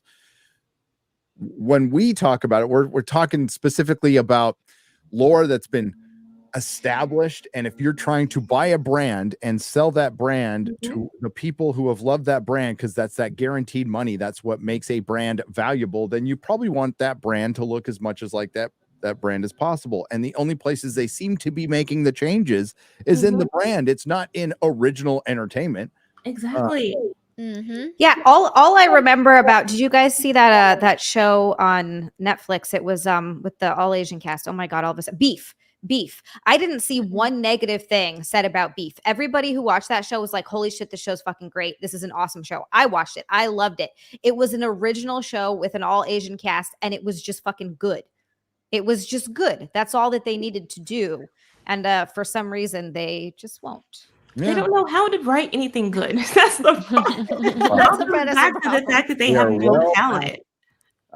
Yeah, that part. And the good people don't even want to write. Like Vince Gilligan, I was just in a meeting where we had a big long conversation about Vince Gilligan, who's got kind of fuck you money. Guy can do whatever he wants. Worked with X-Files, Breaking Bad, Better Call Saul, been involved in some pretty prolific fucking shows. And like, you think this guy would be just writing like crazy. He's probably like, fuck, I don't want anything to do. Could you even make a Breaking Bad right now? Could you make a Breaking Bad? No. I don't think you could. No. I don't think you could. And that's crazy. That's absolutely What's sad is that show's not that old either. not. It ended what? 8 years ago? Yeah. That's a good point. I was just starting the channel when it ended. Because I remember we did a podcast about them possibly like not killing Walter White. Remember when that rumor was coming out that he didn't really die and they were going to do another season? Oh God. Yeah. That would have been bad. Terrible idea. That would have Don't been really reboot bad. it with a woman. Oh God. I know. They did that with Weeds. Oh wait, yeah, that about a year from now we'll get the remake. So SoFi for 6 what's a pen? What's a PEN? Pence? Pence? Maybe? Let me see. It Gold? is Gold peso? a soul, a Peruvian soul. A Peruvian peso. Hail Peru. I can't wait to go to Peru someday. Amazing. May.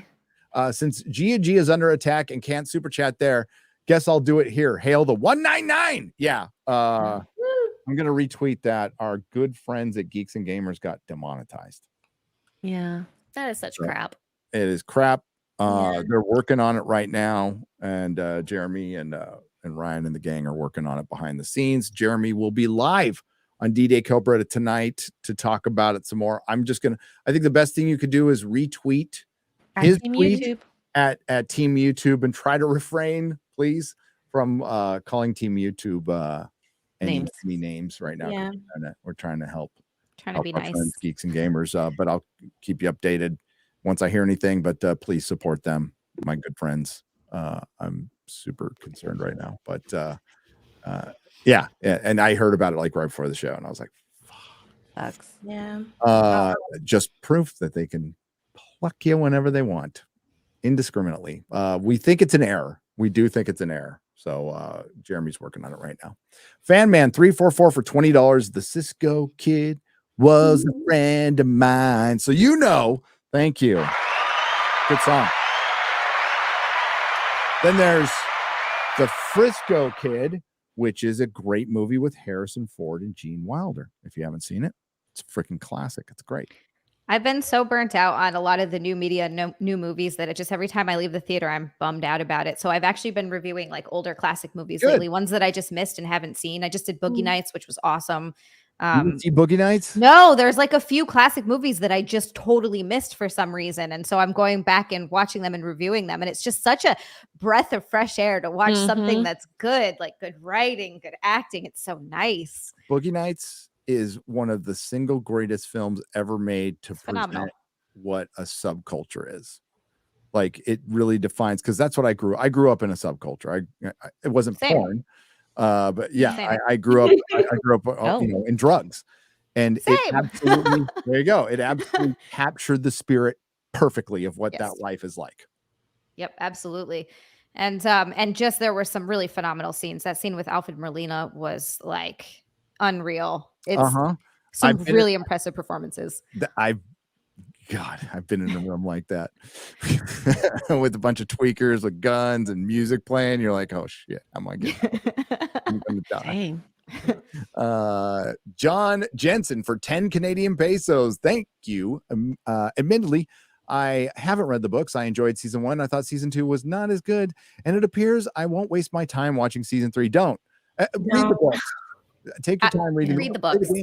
That's what I'm gonna do, because I didn't read the books, but I've watched the Witcher 3 playthroughs. I've played a little bit of the game, and I really liked season 1 and season 2. It wasn't as good, but I still found stuff to like about it. And then this season just bummed me out, so I'm gonna go read the books. Yeah, it was a little hard on the first episode, but actually the first episode of season 2 is pretty good. I'd say it's in line with that story. I love Last Wish. I still think Last Wish is kind of the best. The short stories, the flipping the fairy tales on their heads. It's like the best audiobook to listen to. I think it's fantastic. Blood of Elves. They're starting to do illustrated version of the books as well, which has been really nice. They've got the 2 so far, I think. That's cool. But as Jayne said before the show, books get a little weird as time goes on. Yes. The Elric saga. Speaking of, because I know Razorfist will thank me for this, because Razorfist, big Witcher fan, by the way. Not really. Elric saga is all collected now, and you can get it on audiobooks. If you're a fan of The Witcher, go read Elric, because it's fucking awesome. It is awesome stuff. So if you want to get into older stuff, Elric. Super Chair Destroyer for $5. No schoolgirl outfit in the stream, Zia. Oh, I'm sorry. I felt like this wasn't the appropriate time or place for that, but maybe next time. Whatever you like. I don't judge. That's nice. Should cosplay Yennefer. I mean, I don't judge you guys. I'm Hollywood. Yeah, Yennefer. Yeah, if I could get my hands on that black dress, I'd wear it everywhere. Every stream, people would be like, "Why are you wearing this?" Because I have it. Yes. John Osterman for $1.99. Keep up all the good work. Why, thank you, John. I appreciate it. Glad you think it's good work. Not so sure myself sometimes. I mean, the ladies are great, but me, I don't know. I don't know, man. Gramscian idea. Did I say that right? I think so. Is that a word? I don't know. But I left it because I have no idea what it could be otherwise. Okay. Idea of the war for position that precedes revolution, also called the long march through institutions. They rot the foundations before toppling the whole thing. That's why they target kids. Absolutely. Because that's where it's a long game. They've been playing it for a long time. And when they joke around saying we're coming for your children, they're not joking around. They're not. Not a joke. Not a joke. And it's not just the political side of the alphabet mafia. It's all the 3-letter agencies and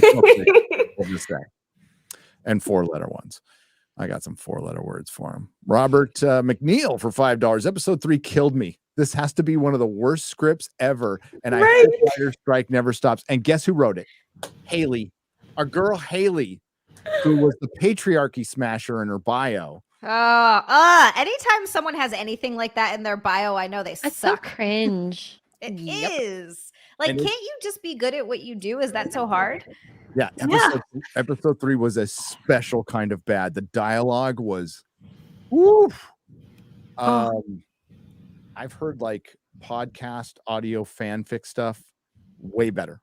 Like way better than that. Like how they could present that on screen is fucking embarrassing. They should be embarrassed. They should be embarrassed, yeah. Shout out to the Rippaverse selling 25,000 issues. Do it without y'all. We just released cover D, I think, as well. So we've got a new cover. Our mass print cover is out now. I heard there was a woman who lives in the attic of a Goodwill giving Eric advice on selling comic books. the bald lady? Yeah. Yeah, she's exactly who I would go to for business advice. Yeah, I was kind of wondering, like, I mean, serious question, because I don't know her. Is she a former comic book retailer? Is she a publisher? I have no Is she a idea. writer? She have I had experience? never heard of her until I started seeing the tweets, the back and forth. How I much don't does know she who weigh? she is, and nor do I really care who she is. She's not worth my time nor energy. Just, I would say, like, Eric's pretty fucking good at selling comics, like really good. Yeah. Eric could own a comic store, and the be thing is, he's very not trying to gatekeep comics. He's showing that, hey, the door is open. You can do it too. See, you can do it. I mean, It's Eric not him saying, hey, I'm doing this. You can't do this anymore. She's like, hey, we want creators to see that it's possible to kind of do our own thing. Which is You just awesome. gotta We do need a more little more people like work. that. That's Yeah. all. Yeah, you're gonna have to take on some of the heavy lifting if you want to go out there on your own. But Eric's very good at it. Kind of nice Yep. to see. He's a really good businessman. It's which her, not which him. 84 for $2. That's good.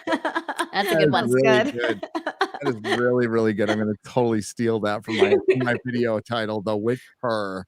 That is a call it chip the joke. bitcher, but nah, it's probably better called the Witcher. It sounds funny. Hello, Nerdrotic and lovely ladies, says Kenneth Burrows. Milady, get your little hat on, tip it. There you go. Brightest Day audiobooks in science fiction has sent a smile super sticker. Hail, Brightest Day. Been around this channel for years now. I really appreciate you putting up with me for that long, buddy. Good dude.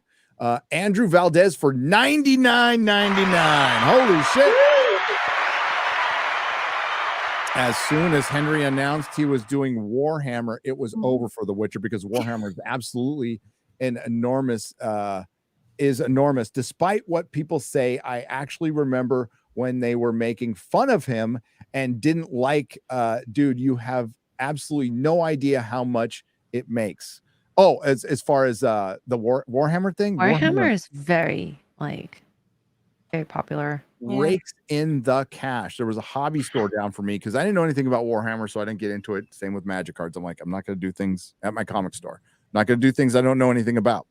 So the San Francisco hobby store, we became friendly, and they had like little hobby paints. They had electronic trains, and then the half store was Warhammer, and they made all their money from Warhammer. All their money from fucking Warhammer. They did very well. X-Ray's learning about Warhammer. Yep. Yeah. Painting. Hopefully playing soon with the 10th edition coming out. So there you go. We'll see. It looks fun, and I've avoided it because I already have far too many addictions. But stories I can get into, fine. But don't ask me to start buying figures. And no. Where can you put them? Nowhere. I've been banned from buying books at my house. My husband is like, "There's no more space for books. You're not allowed to buy more." Not even first edition hardbacks. I mean, in that case, it's worth an argument. I do it anyway. He'd understand. He'd understand. I don't know, find a kid, get a kid, make a kid, maybe. I don't know. Because like I have a kid, and like some of my books just start going in his. I'm like, kid, oh, you want these trade paperbacks? You'll read them. They look really good on your wall. Yeah. Yeah, I feel like into his room. You like Clive Barker, right? Great. Yeah, you like had some time. Well, he likes Five Nights at Freddy's, so he's getting there. Had some time to binge it this weekend. Only made it through the first 2 episodes. Then I bailed out. It sucked. It's $5. Yep. After the 3rd episode, I was fast forwarding through the fucking show. I fast forwarded through the gay scene. Sorry, didn't care. As soon as I saw them, why would you? You're a guy. Look, I don't mind gay scenes at all. They don't bug me in any way, but I understand why they skeeve dudes out. And like, who do you think is watching this show? It's predominantly straight guys, right? Like, there's not a bunch of gay guys. Well, actually, maybe with Henry there is, but it's possible, but I think like it's going to skeeve straight dudes out because it kind of goes against the biology of their nature, right? Like it doesn't necessarily mean that you're phobic or you hate gay people. It's not necessarily something that you want to see. So putting it there is a little bit short-sighted in that way because guys aren't going to be like, oh yes, I can't wait to see these two men kiss. Why would they? Yeah, like a big long scene, and like that. Does it make any difference to the story? No. No. None. Absolutely not. Even the lesbian scene, I don't think would attract. They a didn't man. need that. Nope. They managed. And if to they make- were going to do it, could they at least do it with a hotter girl for yeah, I was Pete's gonna sake? say they made the most uninteresting lesbian scene probably ever. Her hair. Oh my gosh. It's like a bowl cut. She looks like a boy. Yes. Oh. That was so bad. And no boobs. I did feel bad for my poor None. husband. I was like, I have Henry, even if he's not shirtless, he's still there, and kind of. And you get no boobs. No boobs. It's not fair. Mhm. Primark Vulcan for $1.99 says wheat intolerance, not wheat beer intolerance. Oh yeah, I thought it was funny they snuck that line in. Oh, for The gluten. yeah. Oh, When she was eating the in the city. donuts. Yeah. Yeah, and the kid couldn't because they Oh. needed to have the kid get emasculated. It's at every fucking turn. It's maddening. Oh, I'm gonna do a video on this. It's not gonna be breaking down the plot because I don't give a shit. It's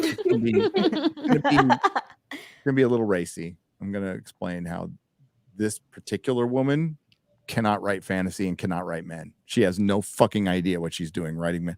We always heard criticisms like men can't write women. Sure, okay. But I think good writers can write anything. Good writers can write Yeah. anything. Because good writers need to have empathy. You have to be able to put yourself in the shoes of the character that you're writing, whether it's a man or a woman. If you don't have that, it's not going to come out well. And you can't hate your characters. That too. You can't. Kind of Kind of helps important. to not. I mean, like, it's better to not know anything than to actively hate them, which she does.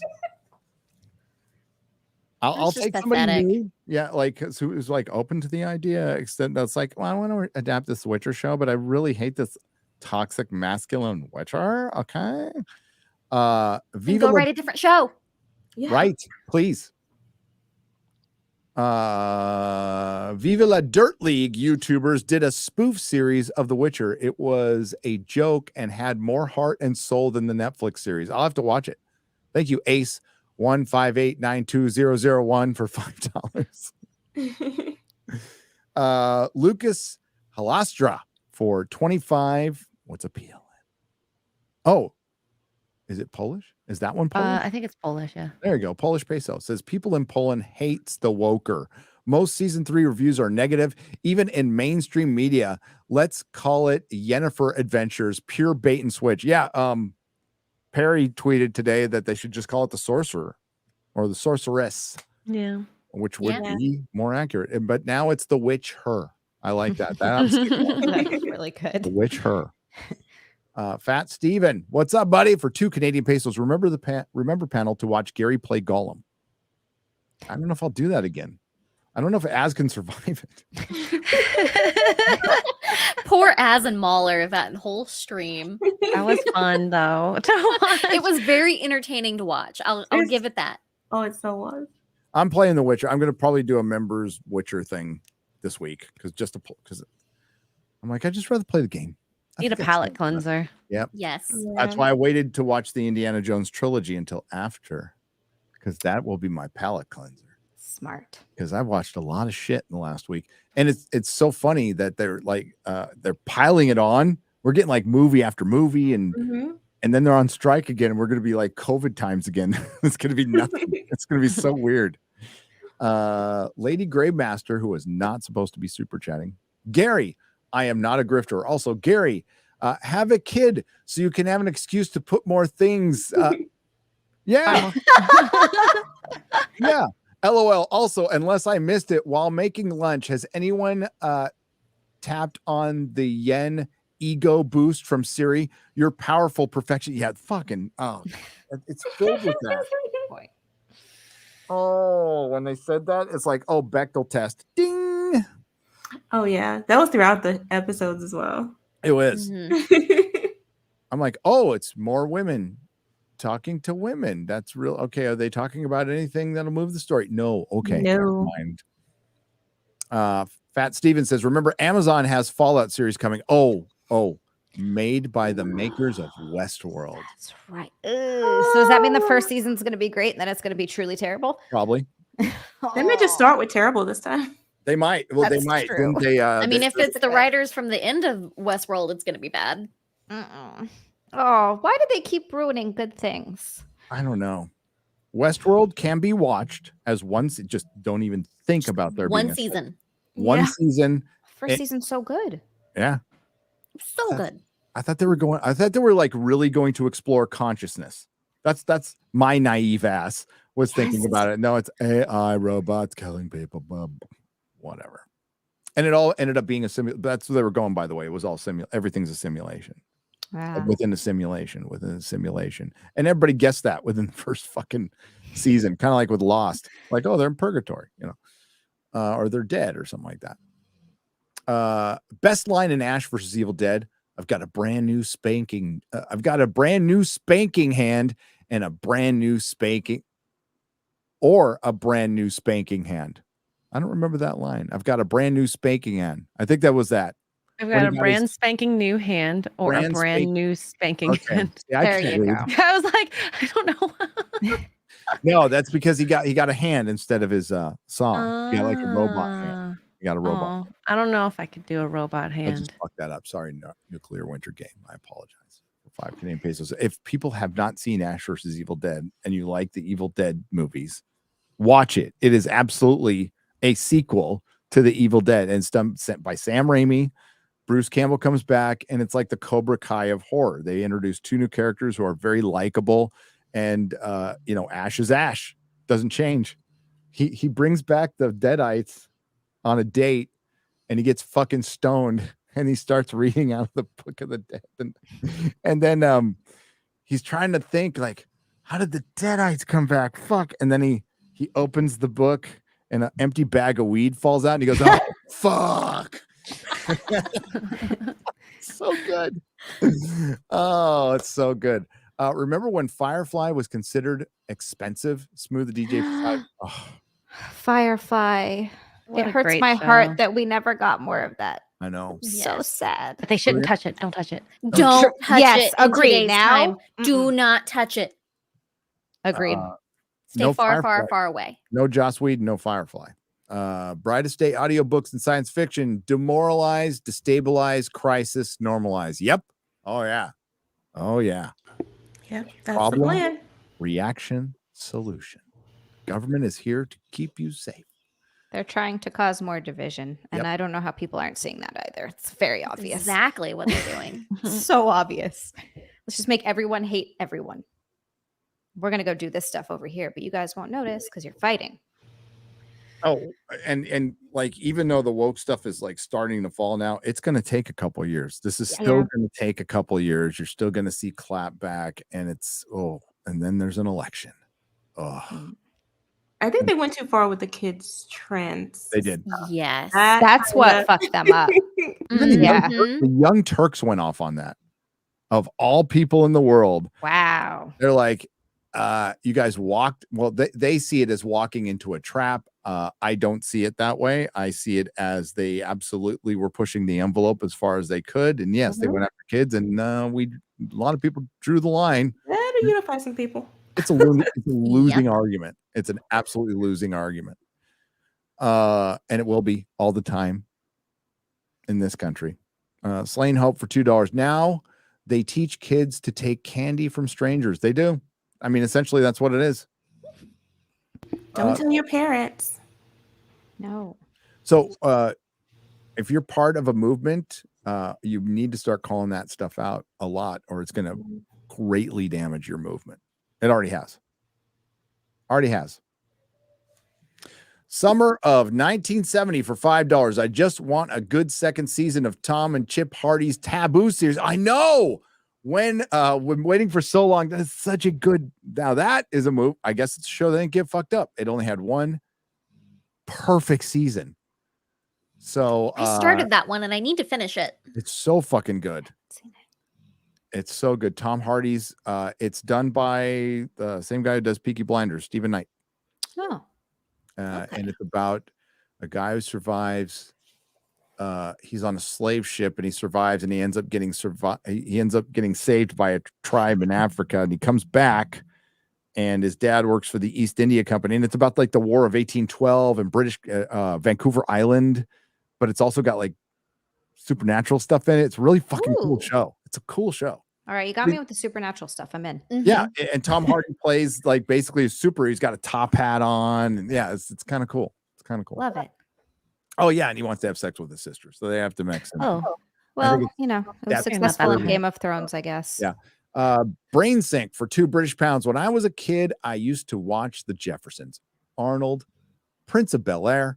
One of my favorite action heroes is Bruce Lee. Not even once have I questioned their race. This woke is based on lies. Agreed.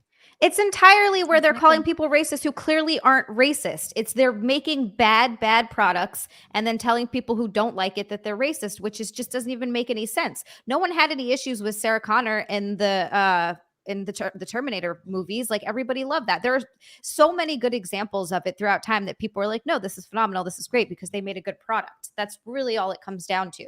99% of the time you hear about someone who's supposedly really racist or right wing or crazy. And then you meet them and you talk to them. And every single time you talk to them, you're like, oh no, they're actually just like a normal, very reasonable, not racist person at all. It's so bizarre. I think it's going to take more of the actors actually coming forward and acknowledging when their characters are done dirty. Like we saw with Finn and John Boyega coming out and saying, no, they actually did set my character up to fail. And that is not what they told me he was going to be. Yep. Across the board, he was the most interesting character from that damn first trailer. It's like, oh, what is this? absolutely. That is interesting.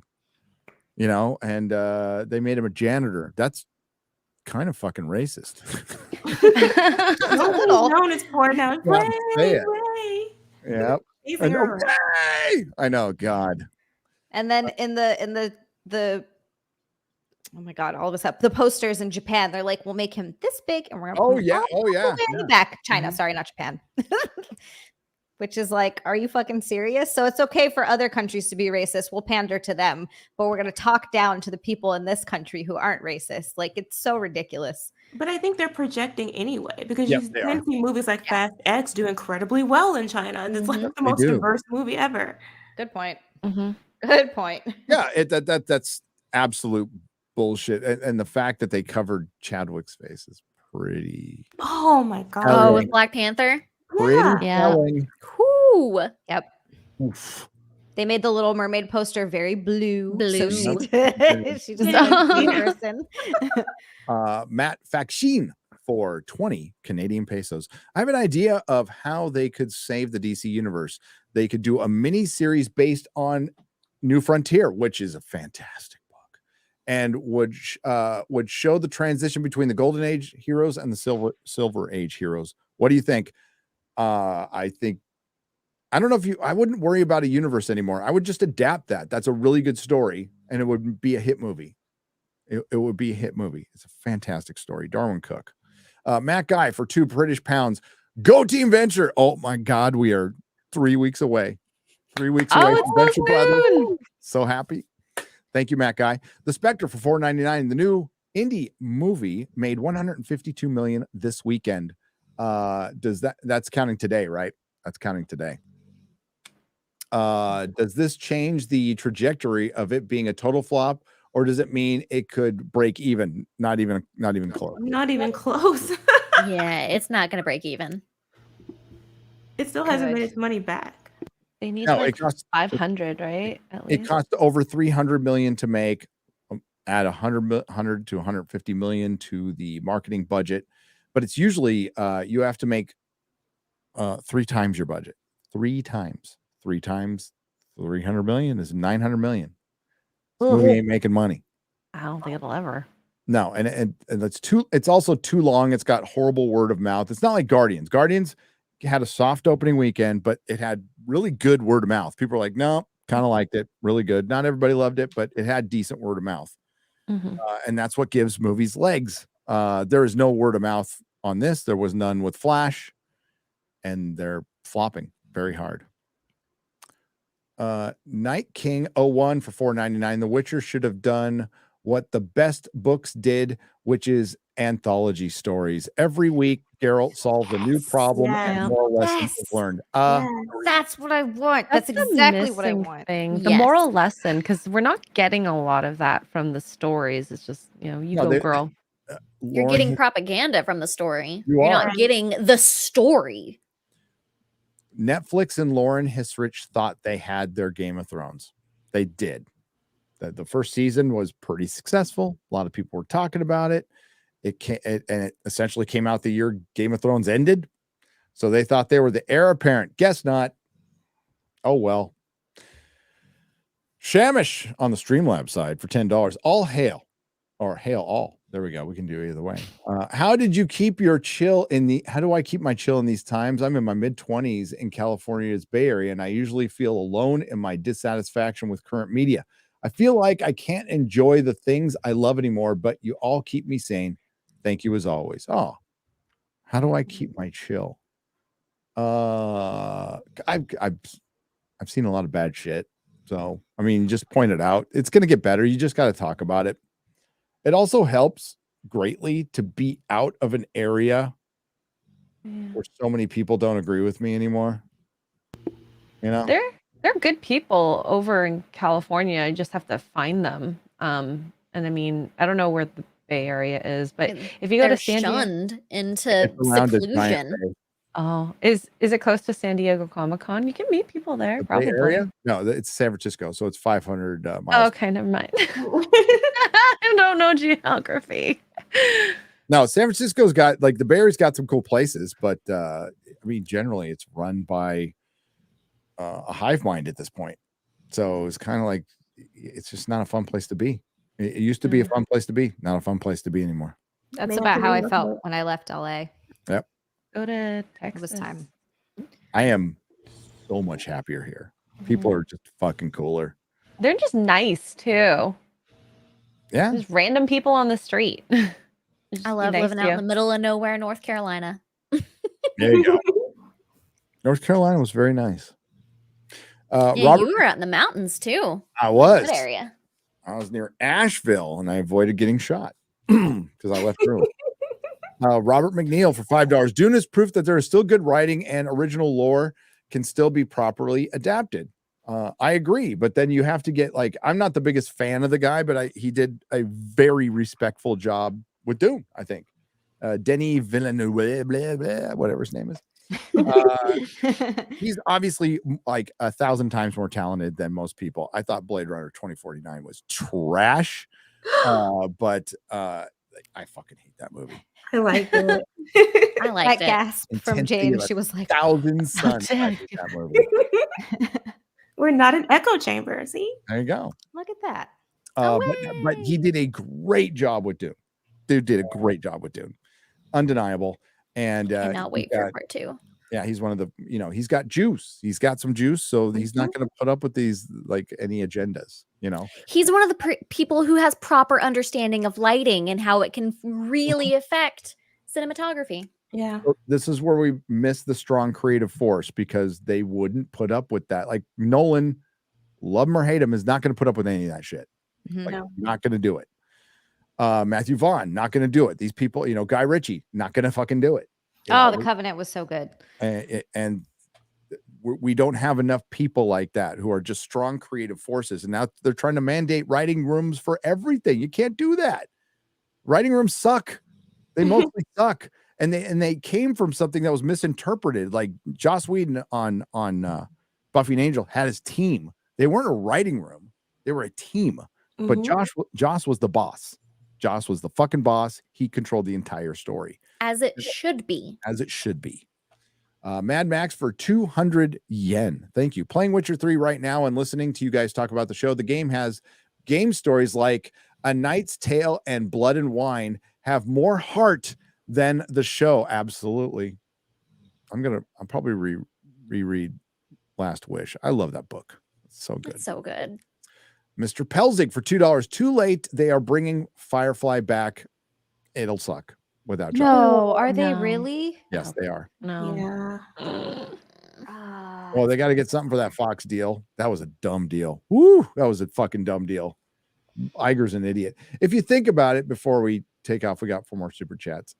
Disney, I know we're talking about The Witcher, but Disney has never been, and other people have pointed this out before, they've never been a full-on movie studio. Not like Warner Brothers or Paramount. They made animated kids films.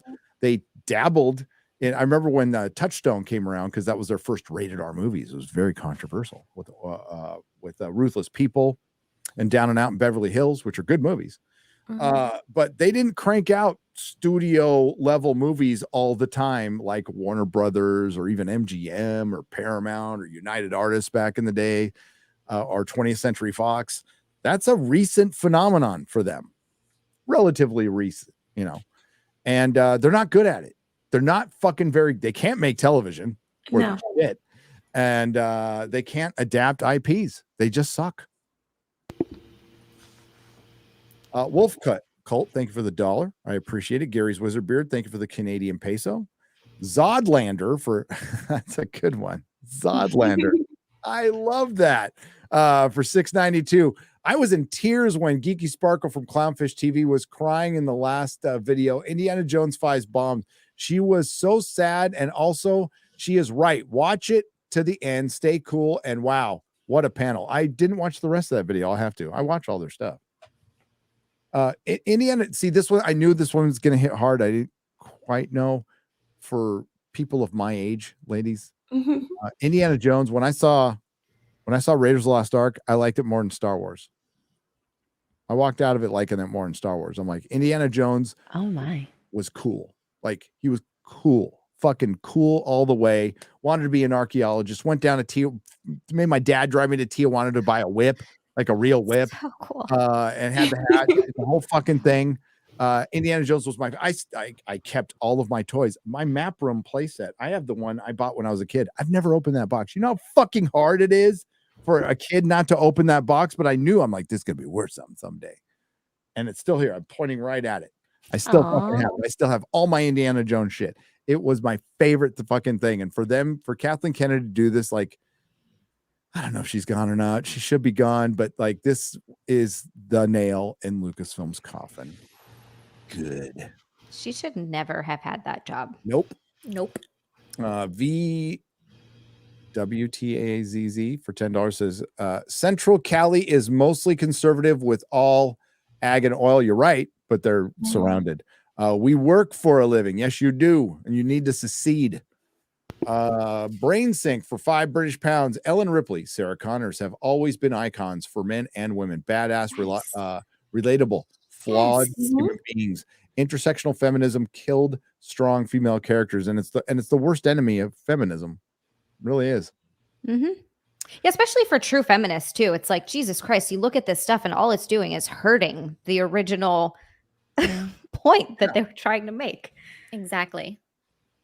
It's not, because it's not about equality. It's about usurping power or Domination. Special treatment. Domination, yes, and special treatment. Yep. Terry And McCann. deconstructing men. Yeah. Lovely to see my future ex-wife's sister here. Evening, you esteemed ladies, and Gary, you wonderfully bearded fellow. Thank you for what you all do, says Terry McCann for $4.99. Oh, Terry, that's what he's talking about. Sorry, he's talking about my sister-in-law as his future ex-wife. That took me a second. I don't know why. I was like, wait, what? Who on the panel? Terry. Okay. Got it. I don't know why that took me so long. Yeah, I was not following that one. But it's good. Thank you, Terry. Hi, Terry. Hi, Terry. All right. If you missed any part of the stream, I'm going to keep the link up.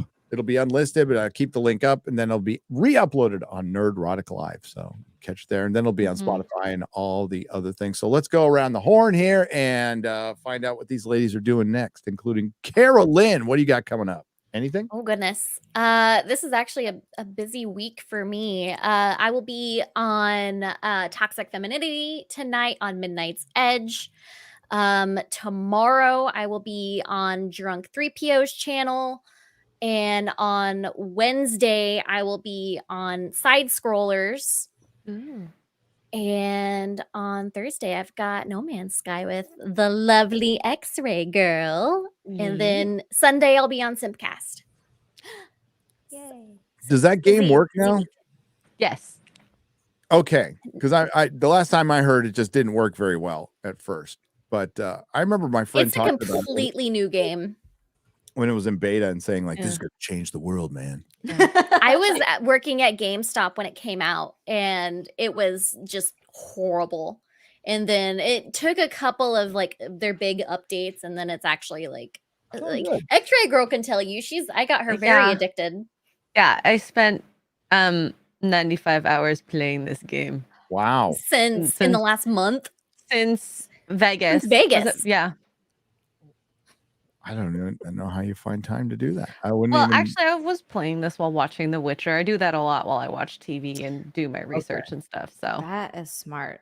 Steam Deck for the win. Thank you, Kara. Jayne, what do you have coming up? Well, I always have my television and movie reviews and pop culture commentary on my channel at Jayne Theory. I have my Saturday morning streams where we get into the craziness of the week that has been happening in pop culture and society, frankly. And then we have Sunday Fun Day, a gaming stream with Quarterback Garrett and X-Ray Girl. Awesome. I love your Saturday morning streams. I love your morning streams. It's great to have on while you're just getting a coffee. Get my coffee going and waking up. It's perfect. Thank you, Jayne. And well, we're gonna do part 2, right? I mean, we might as well finish it. Yeah. So, yeah. We should. Really excited about it. Better watch it. Nail in Henry Cavill's coffin. Oh, right. we can all cry at the end. That was it. Zia, what do you got coming up? I pretty much, not pretty much. I left Twitch, and now all my content so far has been on YouTube. So I'm pretty much just over on YouTube. Zialand there, Xialand, and it's just a mishmash of all my interests, which include food, pop culture. I've been reviewing old movies. I just did one with Brian Johnson. We did Boogie Nights. That was awesome. If you know him from Comic Book Men, Brian's fantastic. And boobs. We talk a lot about boobs. Love those too. So yeah, there we what go. About the bonus hole? No, I'm kidding. And that's the bonus hole. On the next episode. And X-Ray Girl and I actually have some stuff coming up. We're going to do you want to talk about it now, or do you want to wait? Yeah, I actually told Yeah? Gary yesterday, so he might be joining for a few in the future. That would be awesome. Yes. So Doctor Who is one of my favorite shows of all time until Jodie Whittaker, but we won't talk about that yet. And so X-Ray Girl has never seen it. So I'm going to rewatch it with her, and we're going to discuss it. And we're going to go back and forth between our YouTube pages. So make sure you're subscribed to both. We're going to start on X-Ray Girls next Monday. I'm so excited to talk about this with you. Oh my God. 6 p.m. Eastern. Excellent. Yes. I'm very excited for X-Ray Girl. Yeah. I know. First time. It's going to be so exciting because everyone's talked about Doctor Who so much, and there's so much love for the franchise. And this is the longest running franchise? Longest running science fiction franchise of all time. My dad grew up watching Matthew Doctor Hammond's Who. going to come in and say it's Stargate, but it's not. It's Doctor Who. My sisters are both really hooked on Doctor Who, but I've never really, I think I've seen maybe 5 episodes. It's so good. But my sisters are hooked on it. So I'm excited. Awesome. And what do you have coming up? They basically explained it all, so it's all good. Thank you, guys. X-Ray Girl gets around. Apparently, just like Yaskier. Including having sex with polymorph while it's an animal. No, not that. I denounce that part. That's like a furry's dream. Furries are like, wait a second, that's a thing. Yeah. Oh, God. I can't throw things at my home theater because I like it too much. So I just don't break the home theater. Not like your mother. I have a pillow I throw on the floor. That's what I thought. There's like a little pillow on our couch. I throw it on the floor. I go emotional damage. All right. Thanks everyone. Thank you to the Nerdrotics. Thank you to everyone who left a super chat and donation or became a member. Welcome to it. I guess the next member thing, well, we're going to do a member stream, and which is talking to members within the next week and a half, and then I'm going to do some member Witcher gaming. But But in the meantime, I got a video came out. Is it yesterday? It's yesterday. Yep. And thank you. It's performing very well. So I really appreciate it, everybody. And I'll be back on the Real BBC tomorrow. Is it on whose channel is it on? It's on Az's channel. On Az's channel. On Az's channel. On Heels versus Baby. On Heels versus Babyface. And then we have Friday Night Tights with Melanie Mack. Melanie Mack. It's all chicks around here. I now. don't know. It just ended up that way. Harry, you're such a feminist. I know. Feminist icon. FNT. That's right. Progressive, That's and me. you didn't even know it. Didn't even know. I think we can call this the Monday Maidens or something like that. Thanks again, everyone. Have a great day. Please, support our friends at Geeks and Gamers. And take care. Bye. Bye.